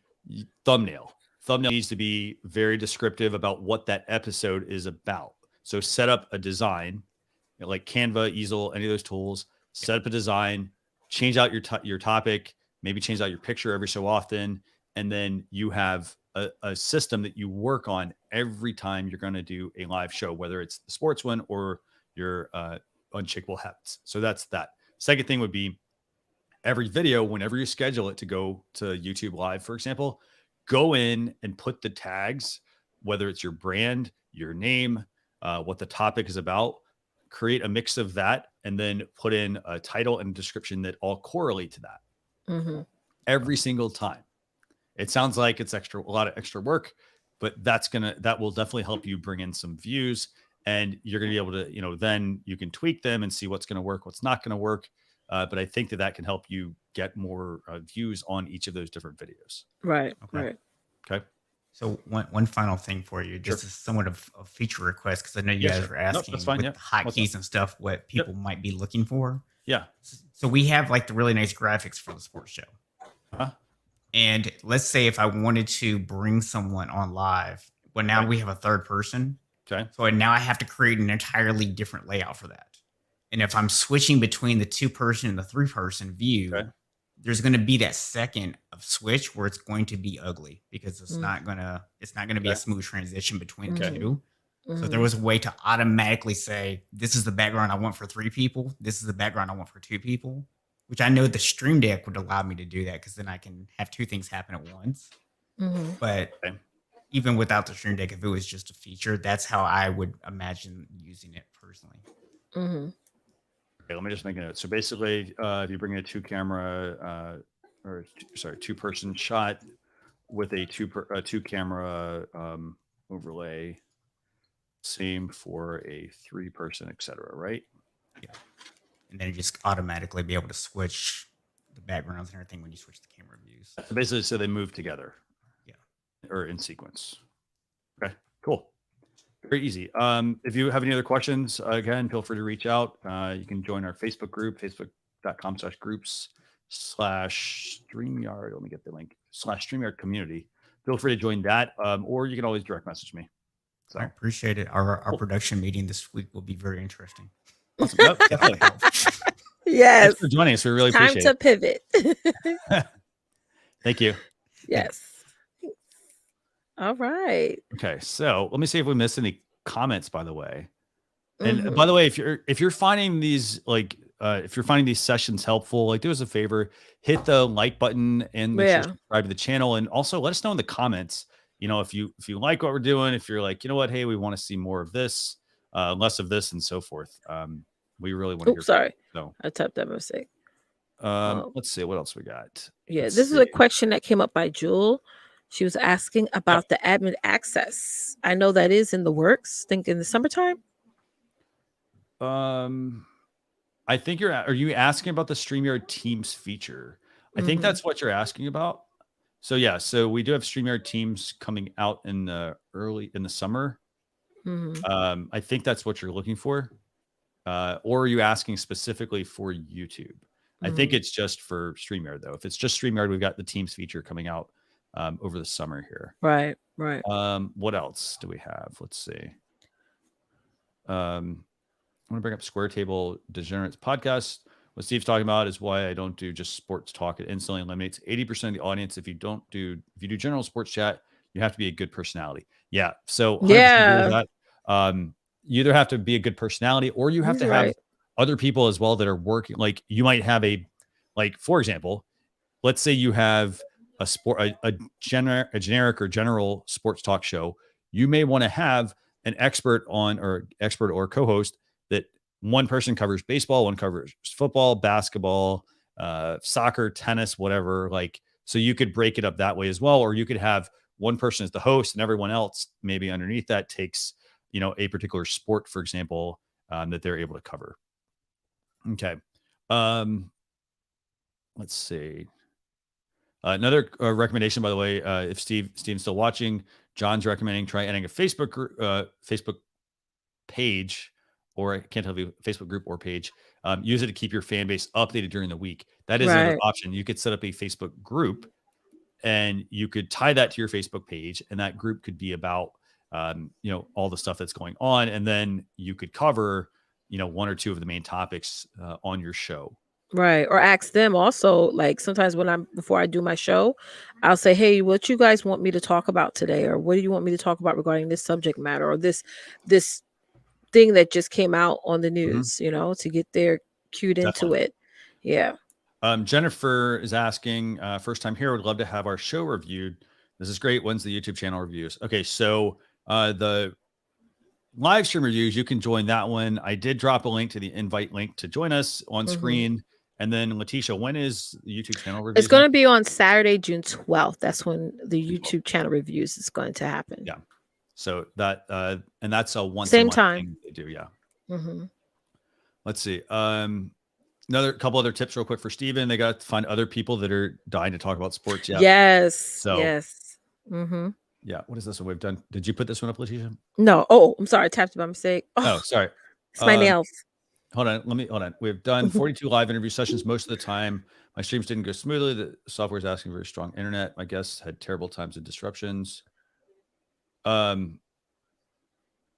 So in terms of your internet, the things I'd recommend, those are you definitely need to, we always recommend you hardwire into your internet. I'm hardwired right now, for example. It's just so that you get a consistent stream. If you're on Wi-Fi's got to go through all different parts of a house, for example, if you're in a house, an apartment. So, that signal's it's not always going to be consistent.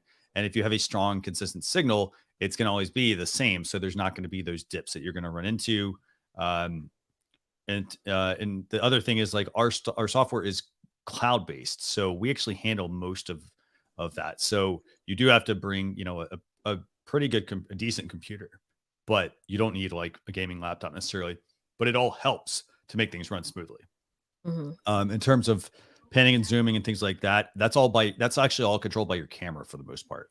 So your camera may have those options on it. Some of them, for example, if you're using like a webcam, you may have to use the software that's built into the webcam to be able to get some of that stuff to work. Yeah. So let's see.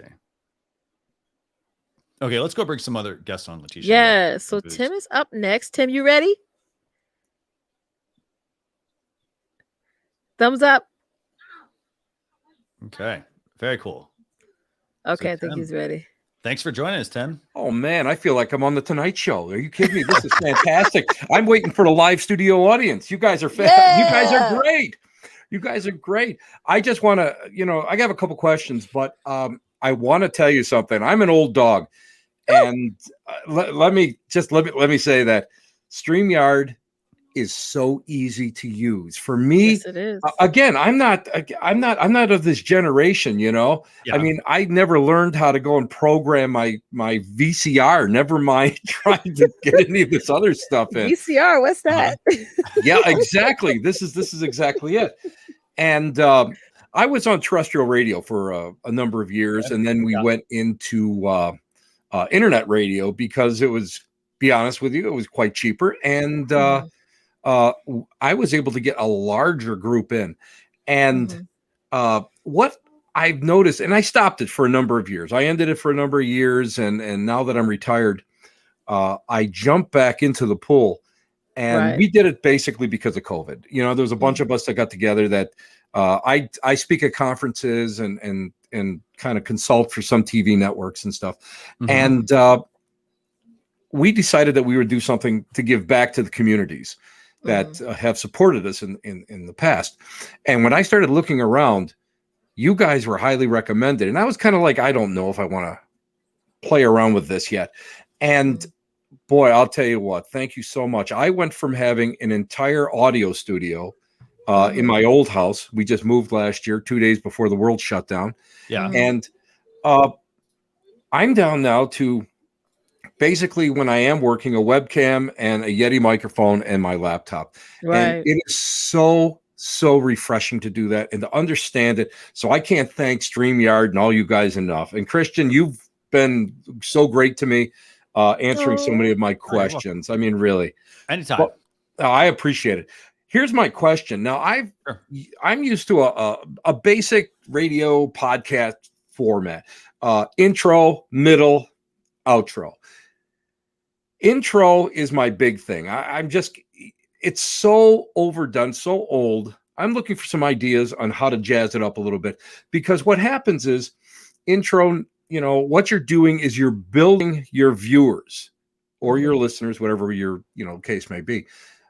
And so you don't want to bring your guest on too early, because a lot of the viewers will miss the guest. Because I try to bring in some, people from some authors and some people from network and that sort of thing.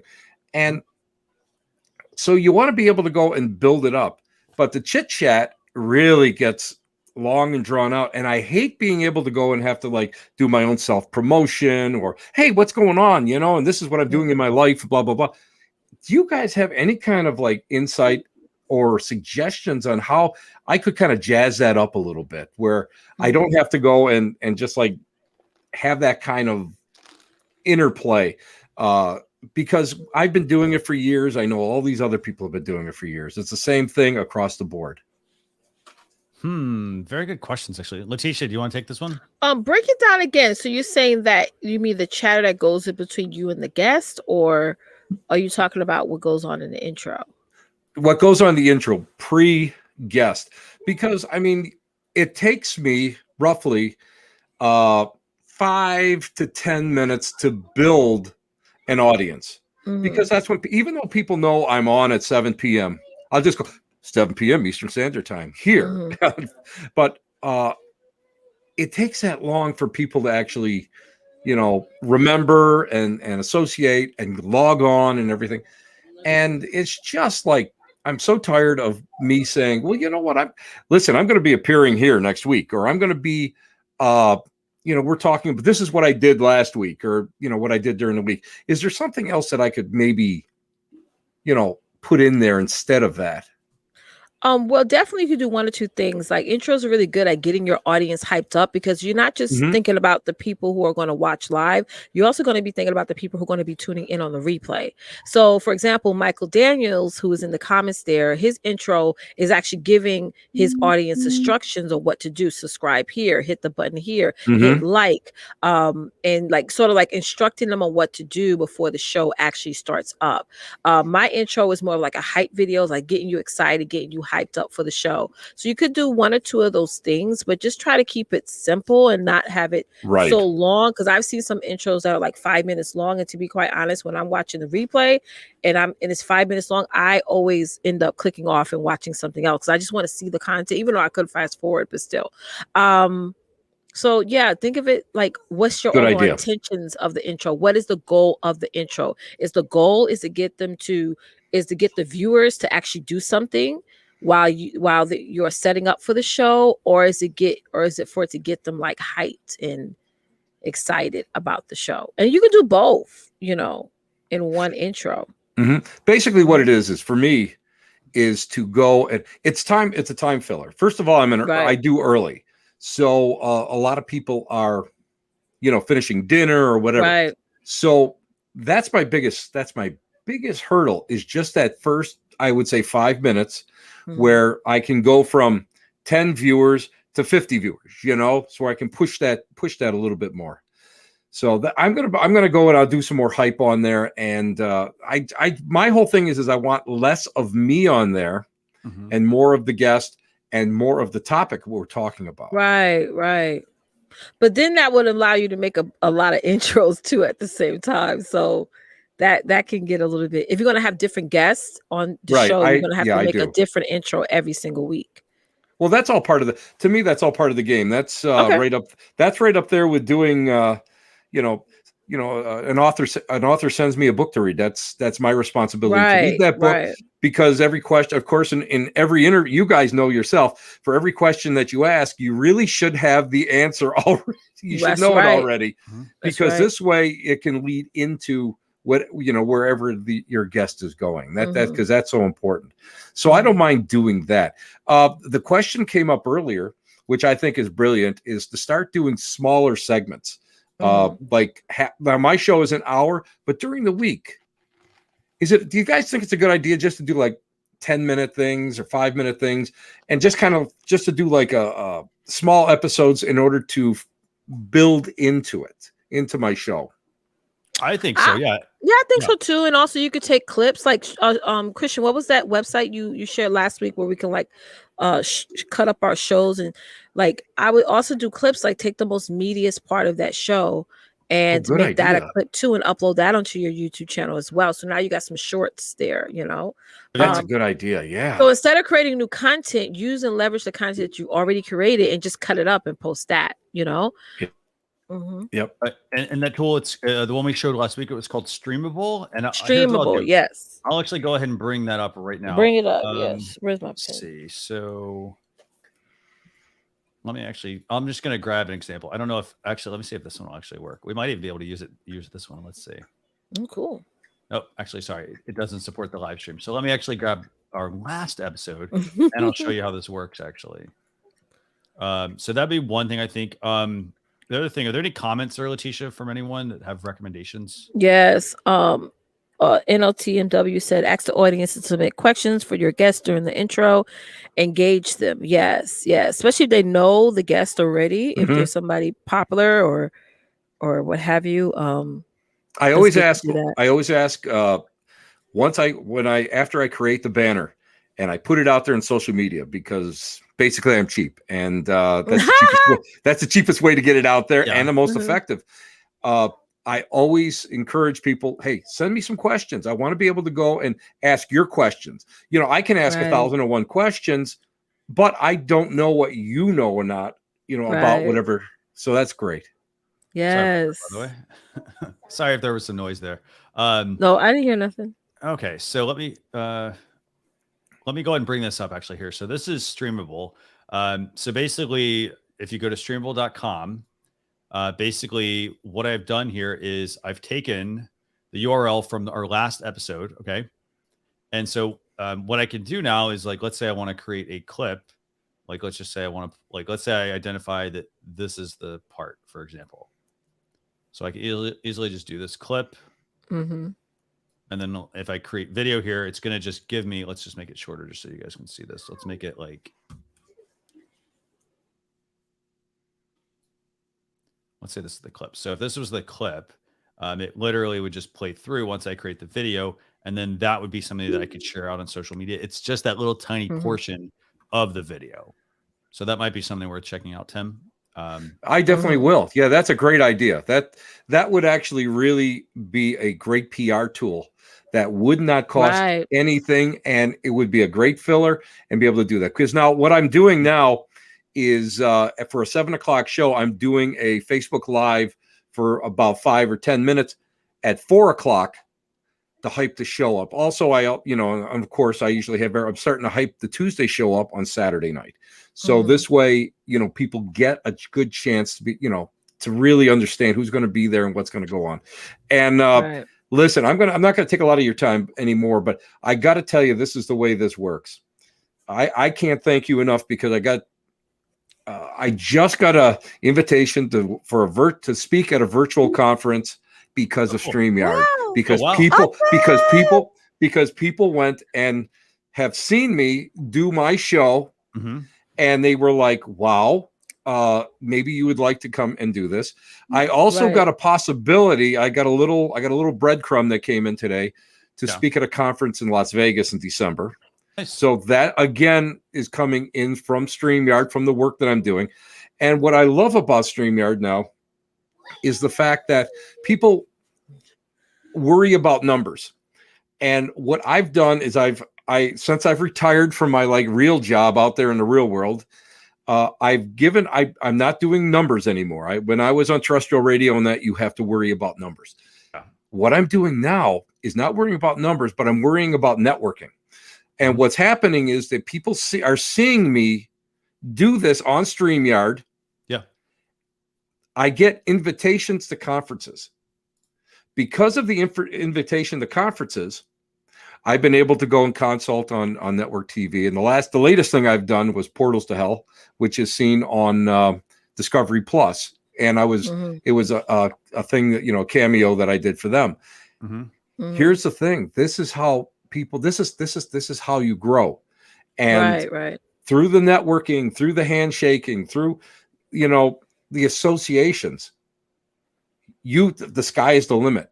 And StreamYard is definitely my tool to be able to get out there in the world, to be able to go and, share my books and get on TV and get a chance to go and meet people I would never have usually met, or go to places that I've never been to. Yeah. So thank you guys so much. And your tech services are phenomenal. Awesome. And I can't thank you guys enough for it. And I just, again, you got a big fan here. I just love it. And we also did a cooking show, paranormal cooking show, believe it or not. Wow. And we experimented. We had the 2 cameras going, one above and one on us. I used to volunteer at a little public access TV show or TV station. Yeah. And we had 3 floor cameras and 7 robo cameras. What we were able to do with StreamYard with 2 cameras equals everything that we were able to do in a semi-professional situation. So thank you guys so much, and love you guys. Cool. By the way, do me a favor. I love hearing this. So do me a favor. Can you shoot me an email? Just do marketing@streamyard.com. Just reference live stream reviews. Send me a link to your channel. Tell me a little bit more about the engagements you've also booked as well. Those sound fantastic. And then we're getting tons of comments from people wanting to know what your channel is and whatnot. So if you have that, just drop it in the comments. We'd love to. Basically, right now I'm updating my. I'm creating a new YouTube channel. Cool. Okay. Just because again this was just going to be 3 months. That's all we were going to do the show for, and it's gone well over a year now. And so now it's time. I'm going to update it, get it a little bit more professional. But if anybody wants to see, what the show is or who I am, it's www.timothytshaw.com. And the show is called The Black Cat Lounge. It's heard Tuesday nights, 7 p.m. Eastern Standard Time. And we have paranormal and metaphysical content. And, we just enjoy it. And we're doing this, and I'm highlighting people, not just network people, but people who really enjoy what they're doing and sharing it out there with the public. So that's what we're doing. Very cool. By the way, do me a favor. There's lots of really good comments and questions and whatnot in the they're congratulating you. Do me a favor. Go and just respond to those. We'd love that. So thank you guys again. Thank you guys. I can't thank you guys enough for this fantastic fantastic stuff. And again, if I can figure this out, anybody can figure this out because right. I am tech challenged, man. So this is great. Thank you so much. Fantastic. Anytime. Thanks so much for joining us. We really appreciate it. Ciao, babies. Thank you. Thank you for coming. This is awesome. I love hearing this, just hearing from just all of our users. I mean, this is awesome hearing from Tim here. So let me actually, I got a couple comments real quick. I want to address Leticia, and then we're going to bring on our next guest. Okay. Yes. So the question, one says, let's see. So someone's asking, Najmi was asking, how can I show the comment on the screen? So that's all done from your StreamYard dashboard. So if you log into your StreamYard broadcast, do you want me to demo that real quick, Leticia? Yeah, go ahead. So they can see it. Yeah. Okay, sometimes people see it in front of them, but they're like, oh, shoot, I didn't know that button was for that. Let me bring in a test broadcast so you all can see this. Okay, so for example, and here I'll go back one more screen. Okay, so here I am. I'm in my StreamYard dashboard. It's going to look something like this. And then let's say I want to go and show, let's say I'm in this broadcast, so this test broadcast. I'm going to enter the studio. Sounds like we got a visitor. And then, so once I get into the studio, I'm going to go. So if I want to display any comments, so let's just say I had all these destinations selected, like Facebook, LinkedIn, and YouTube, for example. The comments would all show here based off of the destinations I have connected. So then if I want to display them on screen, I just click show to show them on screen. And then if I want to take them off, I can hide them that way. And so those would come in live as you're broadcasting your live stream. So I hope that helps answer your question, Najmi. If not, let us know. And then one other question we had from Jenny Angel here was asking, is Streamable part of the StreamYard subscription? So Streamable is it's a product that's owned by our parent company, Hopin. There's a free option and there's a paid option.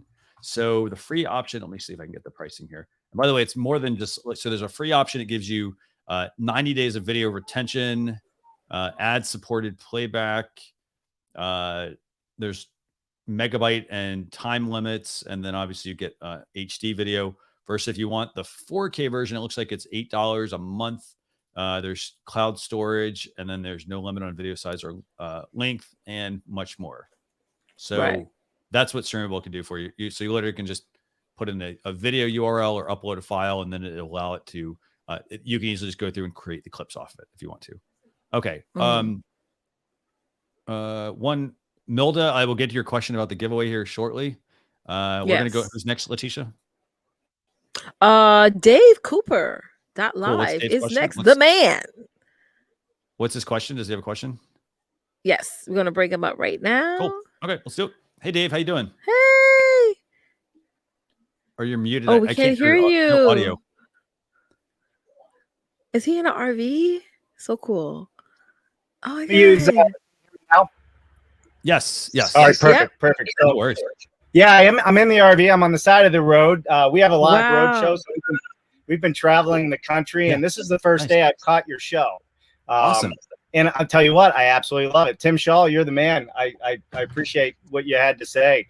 But I could have a million questions. I've been using StreamYard for about a year and a half now. When COVID hit, We decided to go live 6 days a week, interviewing people from around the world in the construction space. So I have been using your platform 6 days a week now. Cool. And I love it. So with that said, we're down to 4 days a week now. My question is this: with StreamYard, there's two things that we're looking for. One is, how do you find somebody that can help you produce your live shows? Because we're getting to the point where we have sponsors. We stream into 50 universities across the country as part of their classroom work now, which is really cool. So I'm really looking for that extra help. Somebody that, if there's people out there that can do that type of work, is my first question. And then my second question would be with YouTube and others. We're at a little over 800 subscribers on YouTube. LinkedIn is our platform that we do mainly. But the thing I have a question on is, when you go through a third-party platform such as a StreamYard versus live streaming straight through the platforms directly, does that hurt the algorithm? Does that hurt YouTube or LinkedIn or Twitch or any of the others, Facebook, from putting out your broadcast? So let's take a couple of questions here, and I'll have you. Let me see. There we go. Okay. Sorry, I was hearing myself twice. Okay, so first question, first part of that, I would say from a producer standpoint, do me a favor, send me a private message. And I can make some recommendations for you on producers, because we do have some people that we work with, so I can recommend that. In terms of the algorithm, so here's the thing. I don't think there's no like actual documentation that, you know, using a third-party tool that Facebook, YouTube, et cetera, don't like that. Obviously they do want you to use their platform, but then you also obviously know that Facebook, for example, is very limited in terms of the features that they offer you. So they make, you know, they make it clunky, or they don't, for example, they make it hard to bring on guests. You can't really do that. So, so I don't, and then you can't multi-stream as well. So they do kind of, they force you into their sandbox. Sure. So, you know, it's a combination of like, well, you either get features or you get a little bit better reach or things like that. One question I did have for you, by the way, you mentioned LinkedIn. And you said that was where you mentioned construction and LinkedIn. So are you interviewing construction workers, or who are you? What type of person you interviewing? Yeah. So interesting enough. So it's people that are doing it better, right? Construction is the only industry that has not changed in over 100 years. I always say Tesla should be charging our houses, not our houses charging Tesla. It makes no sense, right? The way we're doing it. But what's happening is we don't have young people coming into the industry. We're short on labor. We're short on skilled trades. And with that, what's happening is you're seeing offsite construction starting to happen. And what does that mean? I'm sitting in Idaho right now outside of a manufacturer. It's a fully robotic house building manufacturer. Now we're not talking, you know, cheap homes. I mean, these are solid. They can be put into, you know, 20-story buildings. And so we're traveling the country right now on our road show in conjunction with the student chapter of the National Association of Home Builders, live streaming this information into the students at trade schools, high schools, and colleges. But yeah, we're interviewing all the people that are doing it better with technology, digital twins, as we call it, like BIM and 3D. And I'm probably one of the only construction guys that actually decided to go to Twitch. That's where the young people are, the smart ones, right? Playing their games in VR and AR. So at least that's my thought on it. So we're having a lot of fun doing it. Cool. I get what you're saying about that.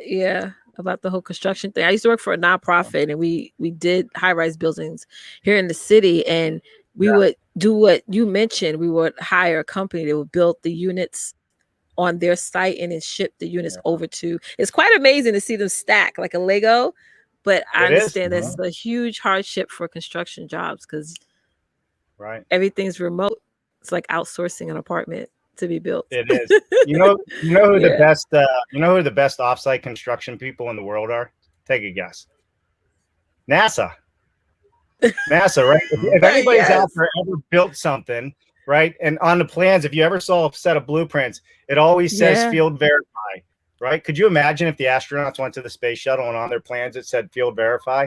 It doesn't make sense. The technology is there for us to be better and do it better. And you know, so many people sick.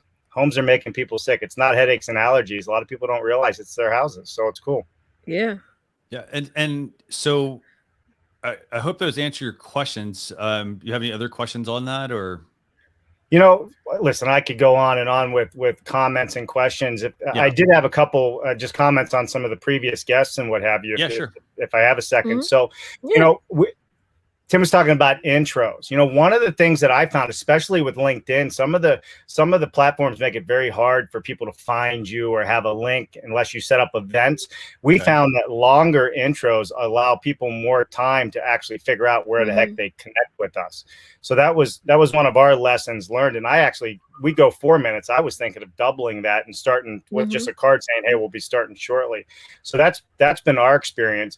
Also, for the young man that was on talking about the sports earlier, the interviews, we do a lot of interviews, and it's funny. Sometimes you get chirps out there and like nobody's listening, but other times we'll have 200-300 people attending our show. And a lot of times it depends on the topic and who's on the show. Right. Some people are more interesting than others. So I always say to people out there, if you can get people on your show that can pull, you know, that have an audience out there, it really helps bring up the numbers and what you're doing. So, and consistency, the number one thing we get, especially after 6 days for a year, and now we're down to 4 days, is it's the consistent people actually put it on their calendar. It scares the daylights out of me sometimes because I wonder if they have anything else to do. You know, why you listening to me? But consistency is a big deal. So I appreciate y'all having me on.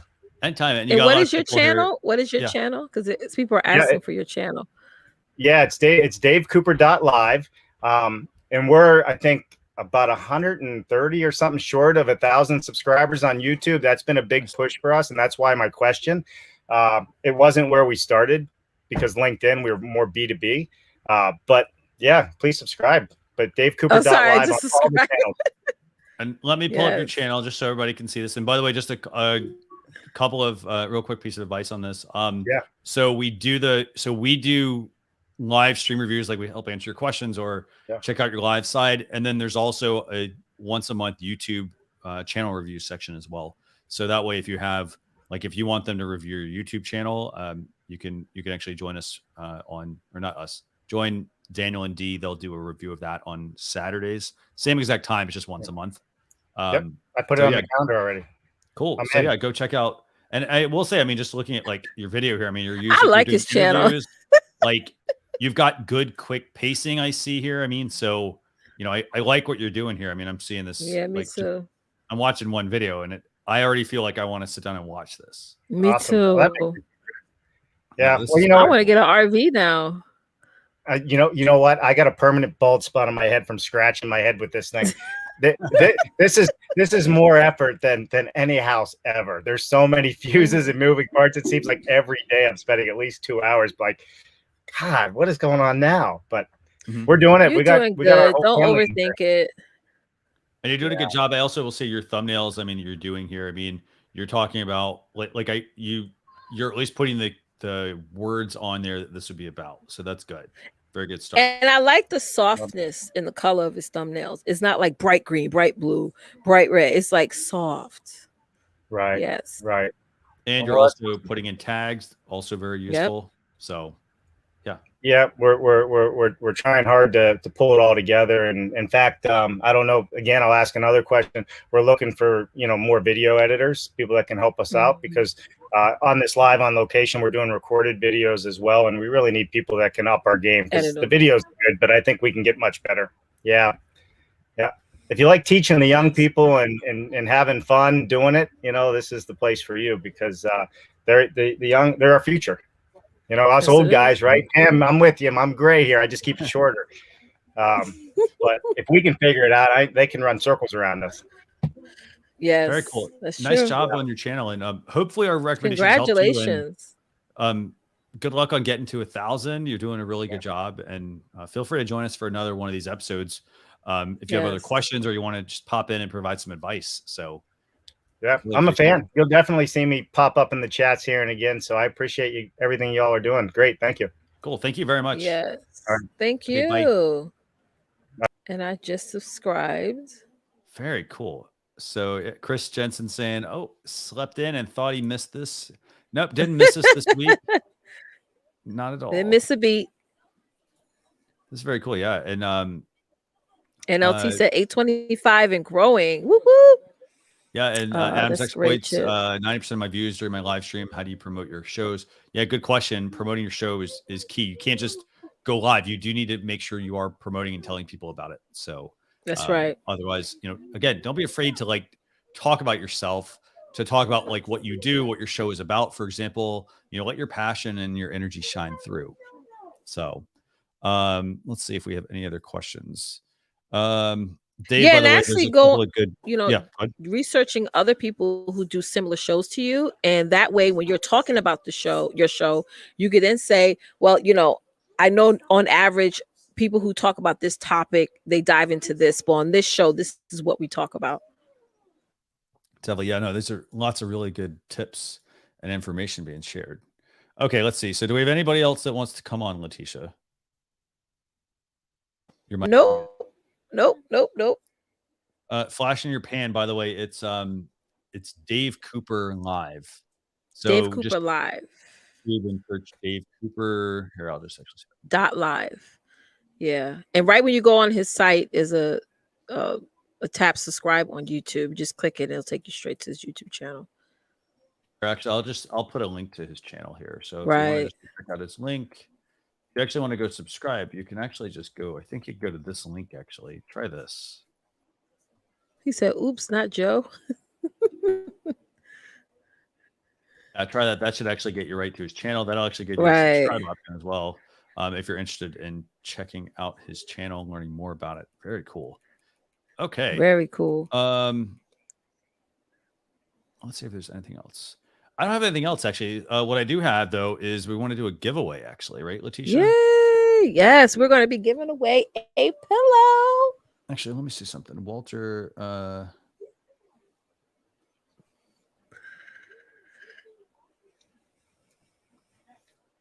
Okay, so sorry, I had people message me about they had additional questions and they had to drop for some things. So we're gonna do a pillow. Put hashtag love. If you want to win this, put hashtag love StreamYard in the chat. I'm gonna start the giveaway tool actually. And so one thing I want to do, by the way, real quick. So we do these giveaways, and there was a question earlier, and it was how do we do these giveaways? And I'll show you how this works. Yes. So I'm gonna just open up a second giveaway window. So first off, you just simply go to StreamYard.com/giveaway. That's the first thing. Well, sorry. First thing is everyone who is a StreamYard user actually gets access to the giveaway tool. So just go to StreamYard.com/giveaway. It's going to look something like this. And actually, let me show you the other one. Let me show you the right one, actually. So it's going to look like, I think this. Yep, there we go. Okay. So this is the giveaway tool. Looks just like this. StreamYard.com/giveaway. And then if you're in here, so for example, if you're like, hey, how do I use this? There is a tutorial. So you just click this watch tutorial button. But basically any broadcast you have, you simply just select the one. In this case, let's say we want to do it for the Ask StreamYard episode that's coming up next week. We would put in text, and this could be a hashtag. It could be a keyword.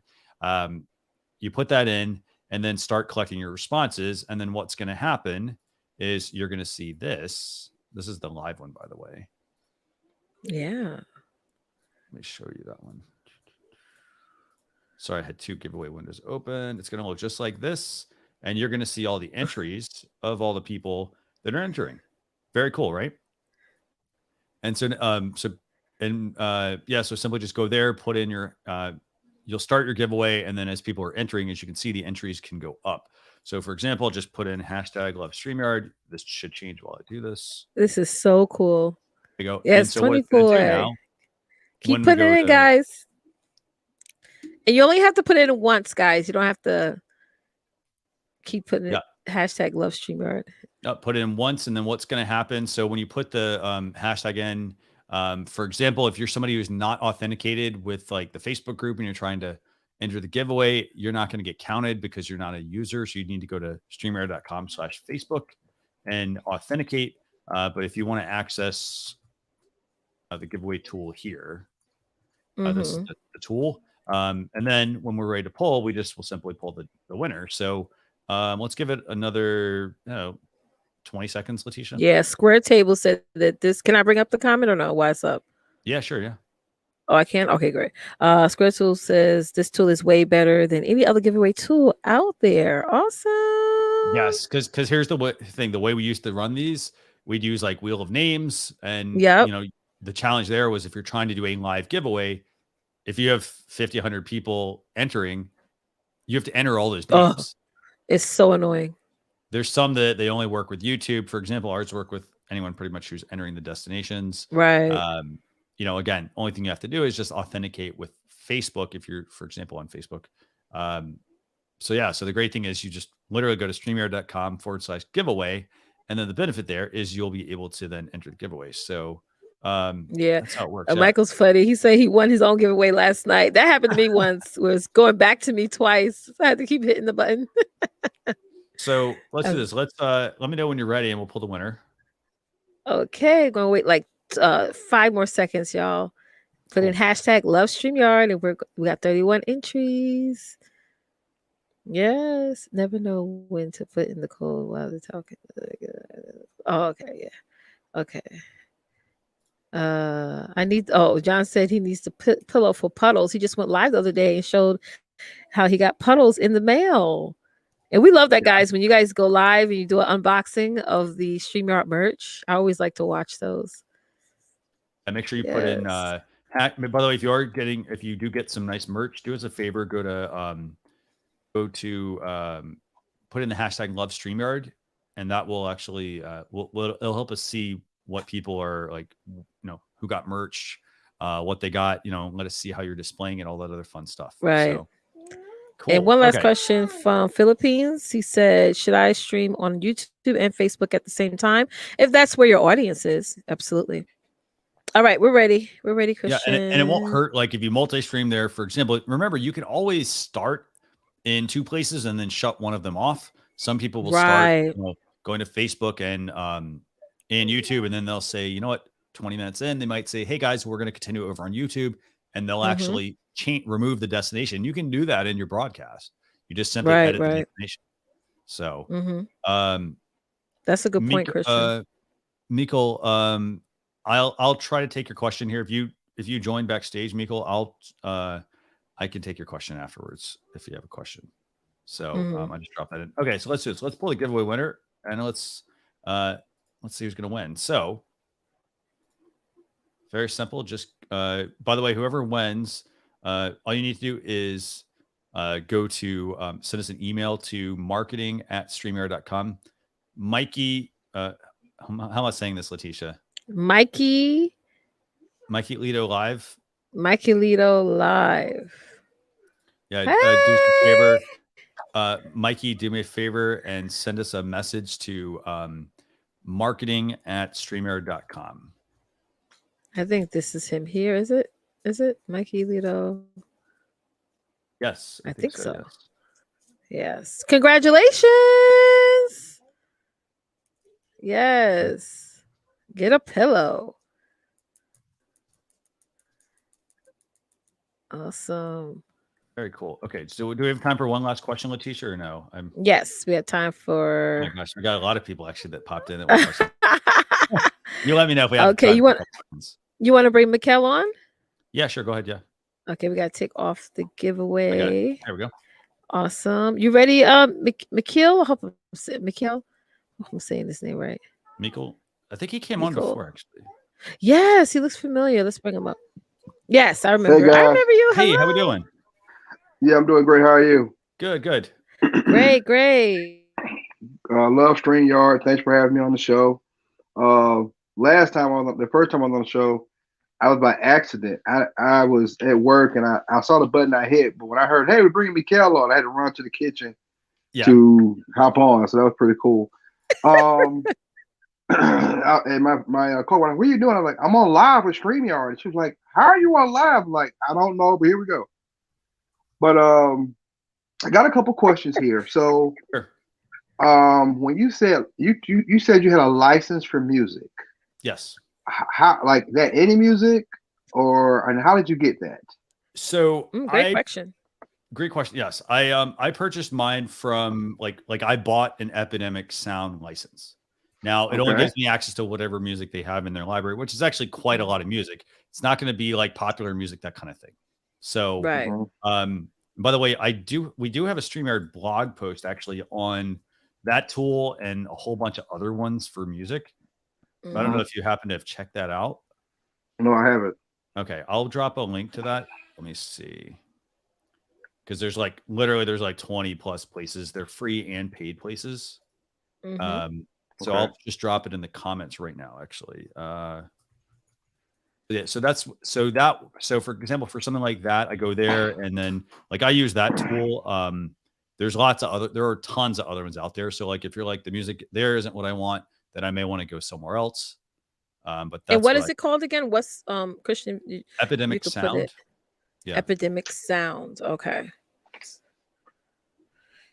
Epidemic Sound. There you go. I just dropped it. I just dropped the whole link to the blog post because it's featured there as well, I think. Awesome. Yeah. Yeah, guys, go check that out. So yeah. Okay, go ahead. I was gonna say that's where I would start at, to figure out, okay, well, what's my budget for music, and then make sure, because the good thing is that neither of the sites are going to have this, to my knowledge, they're not going to be the same music. It's kind of like going to buy stock photography for something. Somebody goes to buy stock photography. What they'll sometimes do is they'll go buy stock photography, and it'll be the same across like 5 different websites.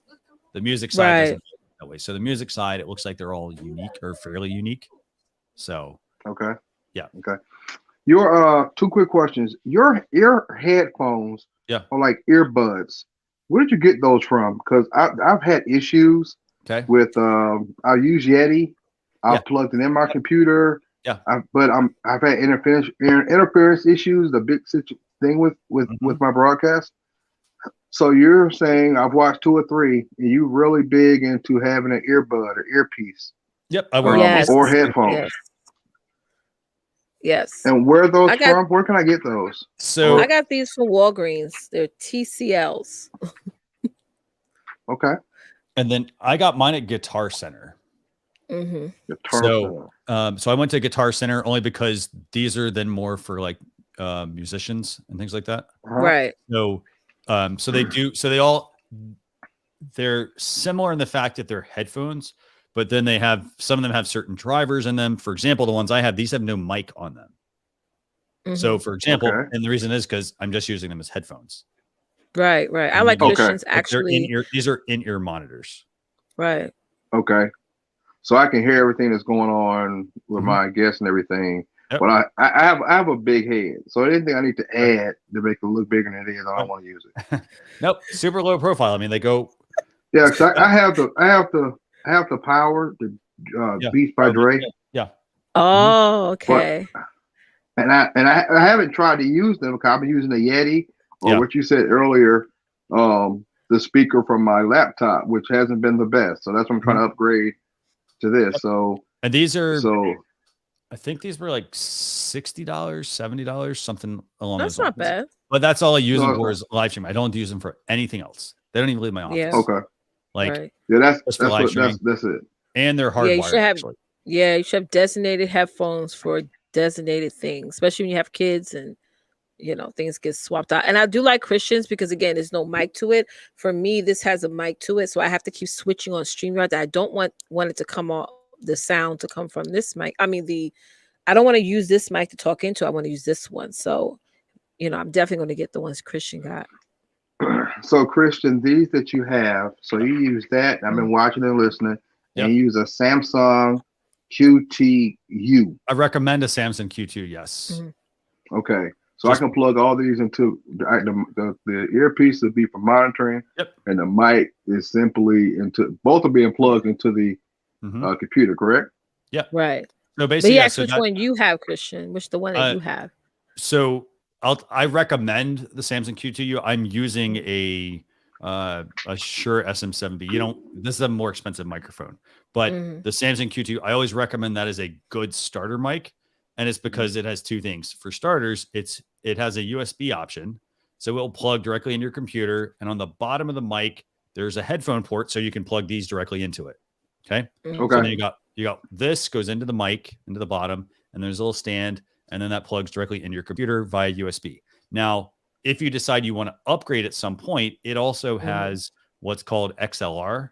And so XLR is it requires having an audio interface. So you need like a mixer or something like that. And then that would plug into your computer. And that's for like adding multiple channels and things like that, multiple mics. So you have two different options. So I recommend the Samsung Q2U because it's $50 to $70. Like great starter package. And then if you decide you want to upgrade, you can use that mic with a mixer, or you can get an XLR mic. Like this is an XLR microphone. Yeah. Does that make sense? Now, see, yes, because I think it was last week, y'all were comparing mixers and giving advice about what mixers to use. We had the battle of the hardwares. That was fun. I told you, I watched. I love StreamYard. Thank you. I've been trying to upgrade. I have no problem spending more money for the best system. You know, I don't have a full studio, right? But I have no problem spending that money. I like the last gentleman. I do work with kids who work in the drama department at their schools. Okay. Cool. But they had to go back to school, but they were helping me run the show. But they also showed me some things. Yeah. So between working with the kids and watching your show, it's really helping me make my show better. Now, your lanyard mics, you're welcome. Is that a brand LXR? Because I would like to buy a great lanyard mic. Like a lavalier mic, you mean? Oh, I'm sorry, lavalier mic. So the mic, like I was just saying lanyards. I'm like, so I recommend. So for something like that, you can get there's a super cheap mic. It's like $15. It's really good. It's a Boya M1. It's literally a lavalier mic with a super long, like I think it's like 18 feet. Like cable, so you can actually hardwire that one in if you want to. The other thing you can also get is, and I really like these. This is a couple $100. So these are the Rode Wireless Go, right? And this is basically the way it works is this. So there's a transmitter and a microphone, right? So the way these can work, one would clip on you. This could go on your camera, for example, or you plug in your laptop, and now you have a wireless mic system. And then this also has. Cool.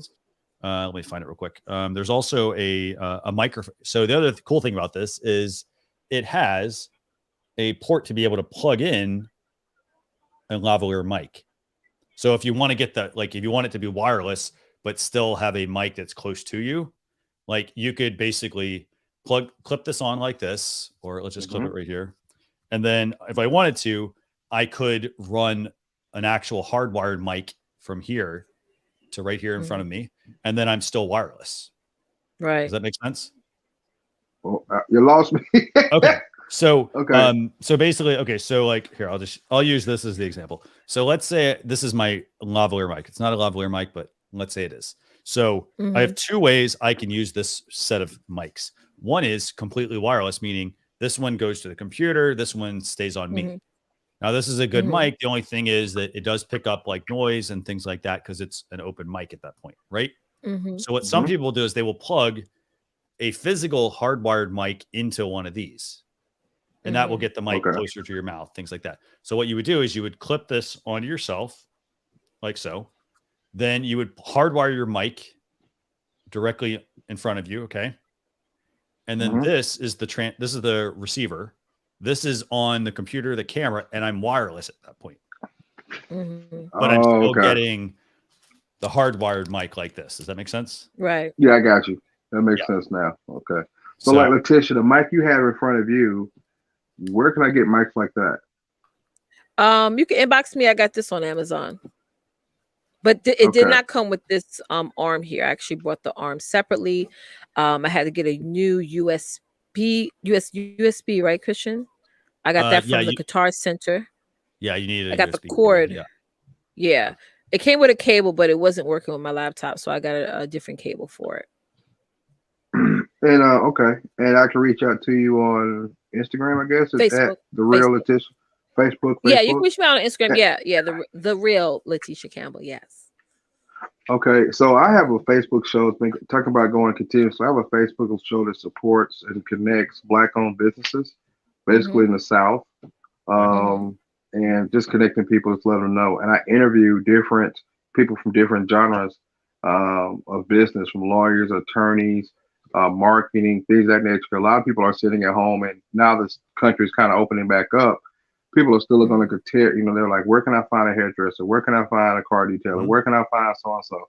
And then my next wave, I did take a month off because I've had to deal with some stuff, just, some personal matters. But my next wave of shows, I did 5 months. I've been going on since October on Wednesday and Thursdays. My next wave, because I believe in solutions and conversations, is I'm working with the police department to help ease tensions between young individuals, especially just young individuals across the board. Yes, African-American males, and we see what happened with that. But like I tell people, this didn't just start with the recent, however you want to tag them, murders, killings, whatever. This has been going on forever. My great-grandfather would tell us about stories as him as a child, and my great-grandfather was born in 1929. So the things he warned us about when he was a child, the only difference is it's videotaped. It's the only difference. That's it. But I'm about a solution. I have the precinct commanders are going to speak on my show, and I use StreamYard. It could be anywhere in the world, but I focus, what's close to me where I can drive if need be, or when there's a conference, people are comfortable talking to me. So that's what I use StreamYard for, and I bring people on in the North Alabama. I'm from Huntsville, Alabama, but North Alabama, Atlanta. My brother lives Tennessee. I have relatives in Frisco City, Alabama. Yeah. Okay. But I love how StreamYard works. It's really connect a lot of people. And also in the comment section, one thing I love is people will start doing work in commerce being passed back and forth in the comments. There's not this type of digital footprint in this part of Alabama. I mean, we have like a go-to page, but my stuff is interactive. You can talk, we ask questions. I'm about education, solution, and working together. That's what I'm about. So, StreamYard really helped me. What you have to do now is that you need to capitalize on this, because look at the site called WeBuyBlack.com. Since you are building a network of entrepreneurs, business owners, and things like that, where, like you said, if we're looking for somebody to do invisible knot braids or something like that, we can then go on your site and type in box braids, and then a bunch of Black-owned businesses will come up. So you need to create a directory like that's similar to WeBuyBlack.com, to where it could be, Mikhail.com or whatever you want to call it. And while you're on the show talking about, the police thing and things like that, you could also, cue in that site. So that way people go on there. Because I know you're already doing it on the show, but where do we go to also look those businesses up or research those things? Yeah. I give the websites because I fund it. So it's not like I don't have any sponsorships or anything like that. Yeah. But I have people come on, and the people who I interview. That's a way for you to get sponsorships. That's the way for you to get it. So if I'm a Black-owned business, so if I want you to mention me on my show, you could actually charge me a fee for me to be on your site directory to post my logo, my business website, and my bio about my business. So that's another way for you to get sponsorships for the show. Great. Thank you for the idea. But I appreciate your time. Thank you. I'll reach out to y'all offline. I don't want to take up the time. Just have some questions, but I wanted to get my information better. I love working with StreamYard, and I love that it was even mentioned to me to use. But it's really helped helped me get my face and name out there. Thank you, guys. I appreciate it. Anytime. Thanks so much. All right. Bye-bye. Bye. Awesome. This is so much fun. I gotta say, I mean, I realize we've gone over, Leticia, but this is so much fun. I mean, it's all right. I want to get Charlie. We got time for one more person, right? So we're gonna bring Charlie. Yes. I want to run through there was some questions in the comments. So Adam Exploits asks, has anyone used Sweetwater to purchase audio video supplies? It's Sweet? I pronounced it right? Oh, I'm sorry. I said Sweats. Sorry. Very good company, actually. I use them. Yes. To buy a lot of. So I buy from there, or I sometimes will buy like B&H Photos, are really my go-to place. That's a place in New York. You probably know that one, Leticia. B&H Photos. What's it called? B&H Photo. Okay, I'll look it up. It's in New York. It's a great place. Great products. If you ever have questions on gear as well, they're great for answering questions on that. If people ever have, if you're like, hey, I'm looking to buy a computer for this. I'm looking to buy this kind of product for that. They don't. I will say they don't have. I would say it's not cheap products. So it's like a lot of high end equipment and things like that. So they right. So they're not like, you're not gonna be like, you go on Amazon, you're gonna get the they're gonna get the knockoff version of something like that. They're gonna have a lot of well-known brands. So but very good company. What else? He also mentioned, Christian, have you ever used I cannot pronounce his name, Ceremonic Blink? That's a good Ceremonic makes an alternative to the Rode Rode Wireless Go. They're a little bit less, I think, in terms of price, but they're very good in terms of what you're going to get. They're not going to be like the best mics, but they're good. They're very good. So I think you can maybe going with that.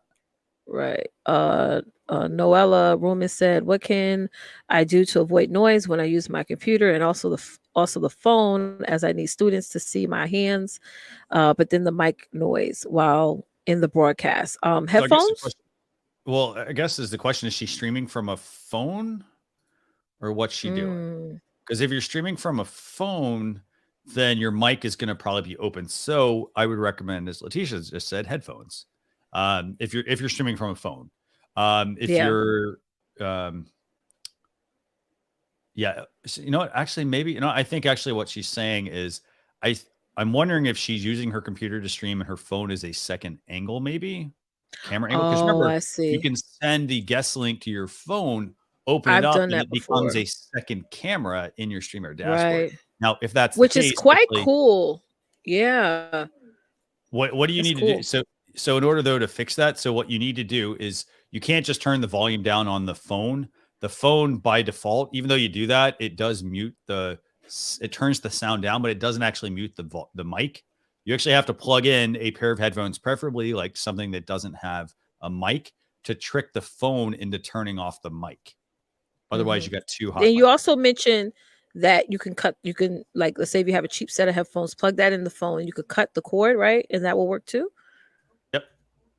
You could do that too. Yeah. Awesome.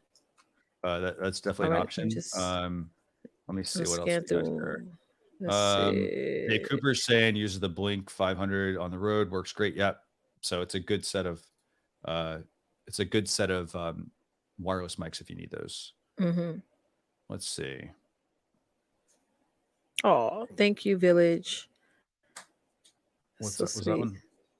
Awesome. Village Rising Community said, "I've been looking, listening, and taking notes. You two are amazing." I like that. Yeah. And then we got this comment from Adam as well. Thank you, Adam, by the way. That means a lot, actually. And then in terms of, so there's two Rode Wireless Go's. There's the Rode Wireless Go, which is their like single unit, and then they sell the Rode Wireless Go 2. And actually, that's a very good product because it actually gives you two mics and one receiver. So let's say Leticia and I were in the same place and we both wanted to be like on wireless setup. She would have one mic, I would have another, and then we'd have the receiver, and the receiver is able to receive two channels. And then there's also some really cool things. You can plug that into your computer as well, use it as a mic, and there's even some more really cool hidden things that they do. Wow. So, and it comes in white too, right? I think I saw a white color. There's black, there's white. They even sell like an accessory where, like, if you want a handheld mic, you actually can put the Rode Wireless Go inside the handheld mic, and you now have a wireless mic. It's actually really cool. Done. So, okay. So Christian, man, we're gonna be looking fabulous on this streaming, boy, with all the equipment stuff. Okay, so let's talk. Let's get Charlie on. Let's take our last question. Let's talk Charlie today. Yeah. Yes. Charlie, how you doing? Charlie. Good. Thanks very much, Leticia and Christian. Thanks for having me on. Welcome back. Welcome back. Yeah, you're my #1 fan. Oh, your studio looks really good, by the way. Thank you. It's a really simple setup. I've got a ring light, a box light, that way, and a red floodlight in the corner and a blue LED on top of the cabinets. Yeah. So pretty simple. Nice. No, it looks good.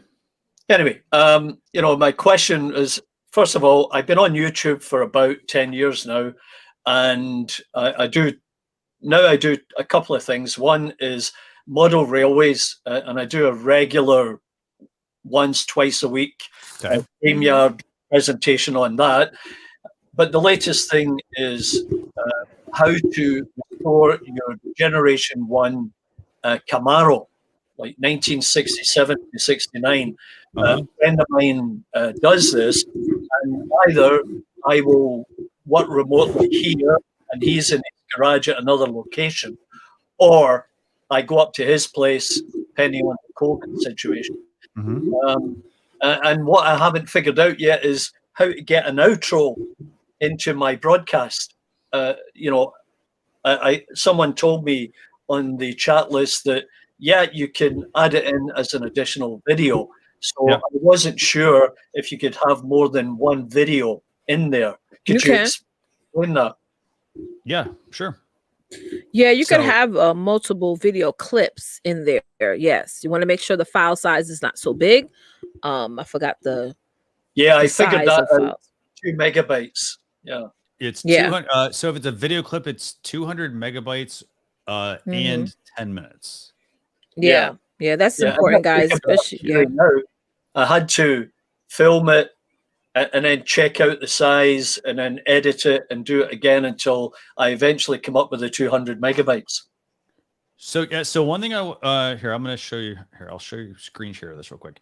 So what we're showing, we were demoing this earlier, actually. So in your StreamYard dashboard, you go to the brands tab. So you create your StreamYard broadcast, you go into the broadcast, you go into brands, and then go under video clips. Yeah. And then first off, if you hover over the question mark, it'll tell you the size and the length and things like that.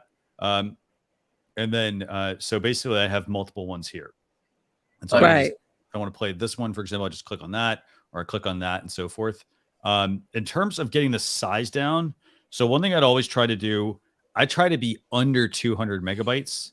Yeah. And the reason I would try to be under 200 megabytes is because oftentimes when you finish with your video, if it's so 200 megabytes is going to probably actually be a little bit, most videos are going to be a little bit more than 200 megabytes.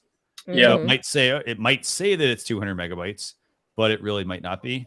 So it might be like 210 or something like that. So I'd always, like, if I'm building it in a program, sometimes you can tell the program what size you want the file to be. Like, for example, on a Mac, like I use Compressor, which is an Apple product. And then I can like tell it to spit out a certain version, or you can also use a tool such as Handbrake. So handbrake.fr. Yeah. And that's a fantastic tool for converting videos. So if you're like, you know what, it needs to be a maximum, I can set the maximum. I can set the rate and everything like that as well. So it determines the quality as well that I'm going to get, and then just process it. But that's typically how I go about getting my videos correct. Yeah, the countdown, and then I added in one short video, which was under the 200 megabytes. But I couldn't figure out how I could get an outro in there. But you've explained it now. Yeah, you just make one intro for an intro, one for an outro, and then what I like to do just to make it easier is I upload, like, for example, I might upload like a filler graphic, and then I upload the intro and then the outro. And the reason is so that the intro goes on the left, the outro goes on the right. And I then click the name, I click the video, and I can sorry, 1 second. What I do is I click the tag that's underneath the video, and it'll let me rename the video. So that way, if I want it to be an intro, I click that and it just says intro versus clicking the other one. Yeah. And I guess you could use the same principle if you wanted a break in between. Like during a podcast, rather than continually have dialogue, you can have a break, and that's how you would do it, right? Yeah. And then the other option is if your video is longer than 10 minutes and over 200 megabytes, you can use the share feature, and there's a share. So if you click on share and select video file, it's going to bring a video into your StreamYard dashboard. Okay. Let me actually see if I can. Let me see if I have one. I might have one I can upload. Let's see. Yeah, I'll figure that out for tomorrow, because we go live every Sunday evening at 8 p.m. Eastern Standard Time.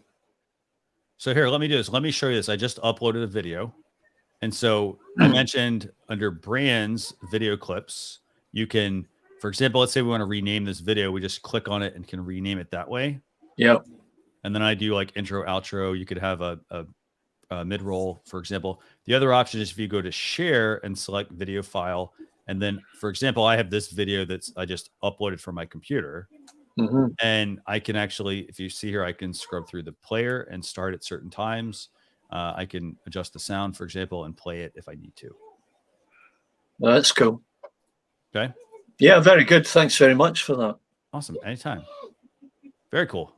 Any other questions? That'll do for now. Won't take up any more of your time. I'll come back to you another day. Sounds good. Awesome. Thank you so much for joining us. My pleasure. Thanks very much. Have Very a good welcome. day. You too. Bye for now. Bye. Thank you. Thank you for coming. Okay, so let's take a couple of real quick questions, Leticia, and then I think we're going to wrap up. Sherry has a question. She said, do you think sure. that the Yeti is a good one for podcast and video / singer, etc.? I think the Yeti's an okay mic. I've used the Yeti before. We talk about it a lot, I think, right? Because we get a lot of people that ask about it. It has the ability to change the microphone patterns, but it also doesn't seem to really turn off the noise very, very well around you. So, for example, if you're using, first off, you got to understand the different patterns they have on the mic. There's some that are like designed so that when I speak into the mic, none of that sound is going outside of the mic and it's not picking up other sound, but it doesn't 100% turn off everything for some reason. So there's always a lot of feedback. And then when you start talking about, podcasting, video, and singing, for example, I'd always recommend having a couple of different mics for that kind of thing. Oh, yes, that's a good because point. Mics are different. There's condenser mics, there's dynamic mics, and so you're gonna want something that's a little different. Again, it's not a plug for Guitar Center, but I'm gonna recommend Guitar Center because you could go there and they have pretty much all the mics on the floor. For example, you're not gonna like I wouldn't say for example, I wouldn't tell you to go buy the mic that I have. I'm using a Shure SM7B. I wouldn't just say, go buy this because it's the most, I don't know. I don't think it's the most expensive mic, but go buy this because it's, $400, for example. I wouldn't tell you to do that. I would recommend going and testing different mics because everybody's voice, their vocal patterns are going to be different. So the mics are going to, some of them will work really well for some people and some people use it and it won't work very well for them. So, yeah, because it does depend on the room that you're going to be in. It just is so you got to think about your environment as well before you get a mic. And then Adam's Exploits here is commenting, the Yeti gets mixed reviews. I love mine. Yeah, I've seen that. But it picks up a lot of ambient noise and it's not portable as well. And I actually will say I 100% agree with him on the fact that it's not portable. I had one for the longest time. I switched to a different mic because that particular mic I needed to be portable. And you ever try packing a Yeti in a piece of luggage? I mean, you add in like 5 pounds. It sounds like you're adding a lot of weight to your luggage just to try to bring that through the flight. They're like, what is that? So that's that. And then let me see if there's one other question here. Adam was also asking, well, 1 minute or 2 minute timer work for the video clip, and do you have one? So we have the StreamYard ones, actually. If you email me, marketing@streamyard.com, just put in the subject line, live stream reviews, and ask me if you can get the video clips. I'll send you a link to where we have those. You can put them into your StreamYard dashboard. 1 to 2 minutes should be just fine. Yeah. So super like useful. And I'd say start with that and then build upon that. And Sherry said that she wants it to be portable. So do you suggest the Rode then for her? I mean, I like the Rode, but the other thing you got to remember with these is, I mean, these are primarily for this is for talking. So I think it depends on what you're going to be doing. Oh, I see. Okay. If you're going to be talking, this is you clip it on. It's super portable, obviously. It has a mic built in. You can plug in a lavalier mic. The other option you could consider like an iRig as well, which would allow you it's an additional adapter you'd have to buy, but you plug that into a computer. It allows you to then feed in a certain kind of mic into that, or you could play music, for example, through that. It really comes down to what you're going to be doing. So maybe if you can do me a favor, if you can just elaborate on what you're doing and just tag me, that would actually be great. so we can offer some. Yeah. And like, you know, Christian, you've always suggested to me, walk into the Guitar Center. The people who work in there, they're so knowledgeable. Some of them are doing music. Some of them, I was talking to one guy a couple of months back, he podcasts, or, you know, they're actually using the equipment that they're selling in the store. So I suggest that you do that as well. Yeah. Like Christian always says that. They're going to have like all your they're going to have the Shure SM7B, the Shure MV7. Right. They have everything there. The little brother. I think they even have some of Blue makes other models besides the Yeti, for example. They're going to check that that's out. Good, so. Diamond Darren's recommended another person as well. Martin, if you do me a favor, by the way, if you send me an email, marketing@streamyard.com, I'll send you guys the countdown timers. So I would recommend chatting with some of those people. And the reason I recommend chatting with them is because they're going to have all the different mics and you're going to be able to test out the different ones right there in the store. Right. Versus it's not about, and I want to drive this home, which is it's not about buying the most expensive mic, you know, it's about getting the one that works best for you, for your situation, for your budget, for example, and also for like what your stream is going to be about. You know, we always recommend like start with what you've got. First thing you should always upgrade for your live streams, audio. We recommend like the Samson Q2U because hey, it's a $70 mic. It varies between 50 and 70. It's actually pretty portable. You know, it's got a little stand with it. So that's a good starter mic. And then that way you don't have to buy the interface, all the other stuff that some of the more expensive mics need. You can use it for USB or XLR and whatnot, and then move up from You're there. so right about that, Christian. You're 100% right. Start out with what works for your setup, your layout. It has nothing to do with price and what's works for you. Whatever works for you is going to cost a little bit more, or whatever works for you is going to be inexpensive. Like, to be honest, I wish I got the Samsung Q2U, the one that you always suggest, versus this one, because ideally that mic will work better for the setup that I have. So that's always the name of the game of when it comes to that. Yeah, and I want to just highlight this last comment here from USB Dustin. mic from Walmart. It was supposed to. Surprised by the quality. Yeah. Mm-hmm. And here's the thing. Make sure when you're doing mic recordings, by the way, you do a recording and then have someone else go and listen to it. I'm going to give you the AirPod example. When somebody puts in AirPods, they sound great to me, but then when you actually go listen to them, they don't sound the same. So that's true. You know, you do have to like have someone else give it a listen, you know, somebody who you trust, for example, and you're like, hey, you know what do you think about this? Be honest with me. And they could tell you like, hey, you know what, I hear air conditioning, or I hear this noise, or there's a like crackling or something going on. So, you know, and then that way you can make sure like you're getting the right equipment versus. Is Sam Ash still around? Sam Ash. That's a good question, actually. I'm sorry, that's so off topic. So Sam Ash, I don't know, the one by me is a closed. music store. It probably is actually online, actually. Yeah, I think it's online now. I think it's actually the same as Guitar Center as well. Yeah, it's the same kind of stuff. They were a good company too. It's go check them out. They sell Samson, for example. There's a Samson wireless mic system they sell for smartphones. So go check that out as well. And then one last comment here from I was about to pull that up too. I believe people need to think about sound treating their room before considering upgrading the mic. Yes. And sound treatment can come in many different forms. By the way, if there's enough familiar with sound treatment, it's basically where you're like, for example, when you're building a house, you put up the wood, for example, to build a structure, but then between the wood, they usually put insulation, things like that, right? And so sound treatment is essentially like a similar thing. Like, so for example, if like if you're in a room that's got really tall ceilings, the noise is going to go up and down. For example, if you're in a place that's got tile, for example, or there's a lot of things that noise can bounce off of, and it sounds very hollow, or it sounds very like you're far away, you need to treat the room. And there's different, and different things. Yeah. And Diamond Darren saying, treatment, not proofing, completely different. Yeah. And so, you do need to like we had some people on the show that were from like the islands and stuff, which is like their walls is concrete. So really, you know, what is it? That would be treatment or proofing? That would be proofing, right?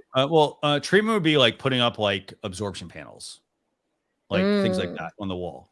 So putting up those absorption panels so that, for example, if you're speaking into a wall, the panels, like they're literally like foam panels you put up, and then as you speak, the sound is not hitting the wall and coming back. It's absorbing into that panel. So it's going to make your sound richer, better, things like that.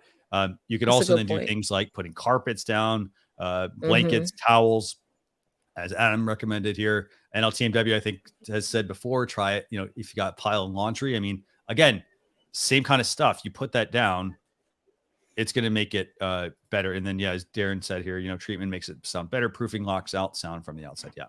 So for example, proofing would be, for example, before you put the drywall up, it's putting the material in the wall to keep all the sound from the wall out.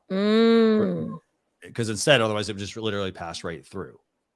And then the treatment would be putting down carpet, for example, if you're in a noisy room or you're in a tiled room, putting in the sound panels, for example, on the wall, setting up something like that as well.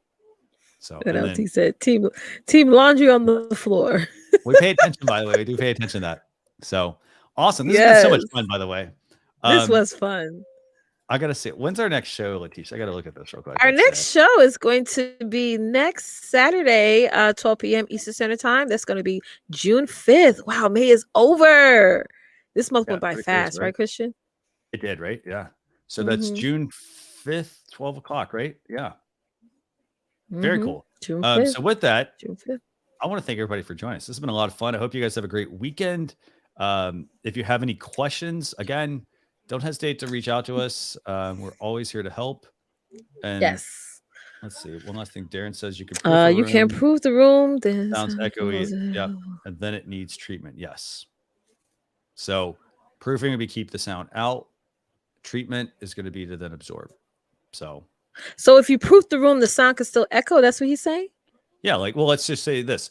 If you think of it like a box. So you proof the room, meaning like in between the walls, for example, I put stuff into the walls that are going to like not allow the sound to pass through, right? However, once I'm in what if you don't want to do all that with the walls, like breaking the walls? So then you want to put treatment. You'd want to put treatment up, i.e., I want to put sound panels up. I want to put carpet or a rug or towels or things like that. Got it. Okay. Around the room so that the sound is then not bouncing off. Think about it. It's a box. Let's think like this new room. It's a box. You would soundproof so that everything in the room doesn't go outside the room and outside doesn't come in. And then let's say that room happened to be tile. Then you might want to add treatment to minimize bouncing around, things like that. So can I buy those pads and just put it on my wall? Yes. Okay, that's what I'm talking about. Yep. Okay. That's all. I thought you talking about I gotta get a hammer and break down the wall. No. The right. No, I'm just thinking like, so for example, if somebody wanted to build a recording studio or a video Got studio, it. Okay. When they're building it, they would soundproof the item. Got it. Okay. Yeah. So awesome. All right. I'm clear. Think of proofing as what you do for your kids' place to join. Oh, okay. Stop sound from going. Got it. Okay. And Simpatina, by the way, yeah, it's definitely Sherry's laughing at me. Simpatina, yeah, we'll do this next week as well on the StreamYard YouTube channel. So yeah, so we'd love to have you join us. Right. That's awesome. Okay, so with that, I want to thank everybody for tuning in. Thanks again for watching. Again, don't hesitate to join us. Like and subscribe to the YouTube channel, and we will see you all next Saturday, 12 o'clock Eastern Standard Time. Thanks a lot, everyone. Bye, guys. Bye.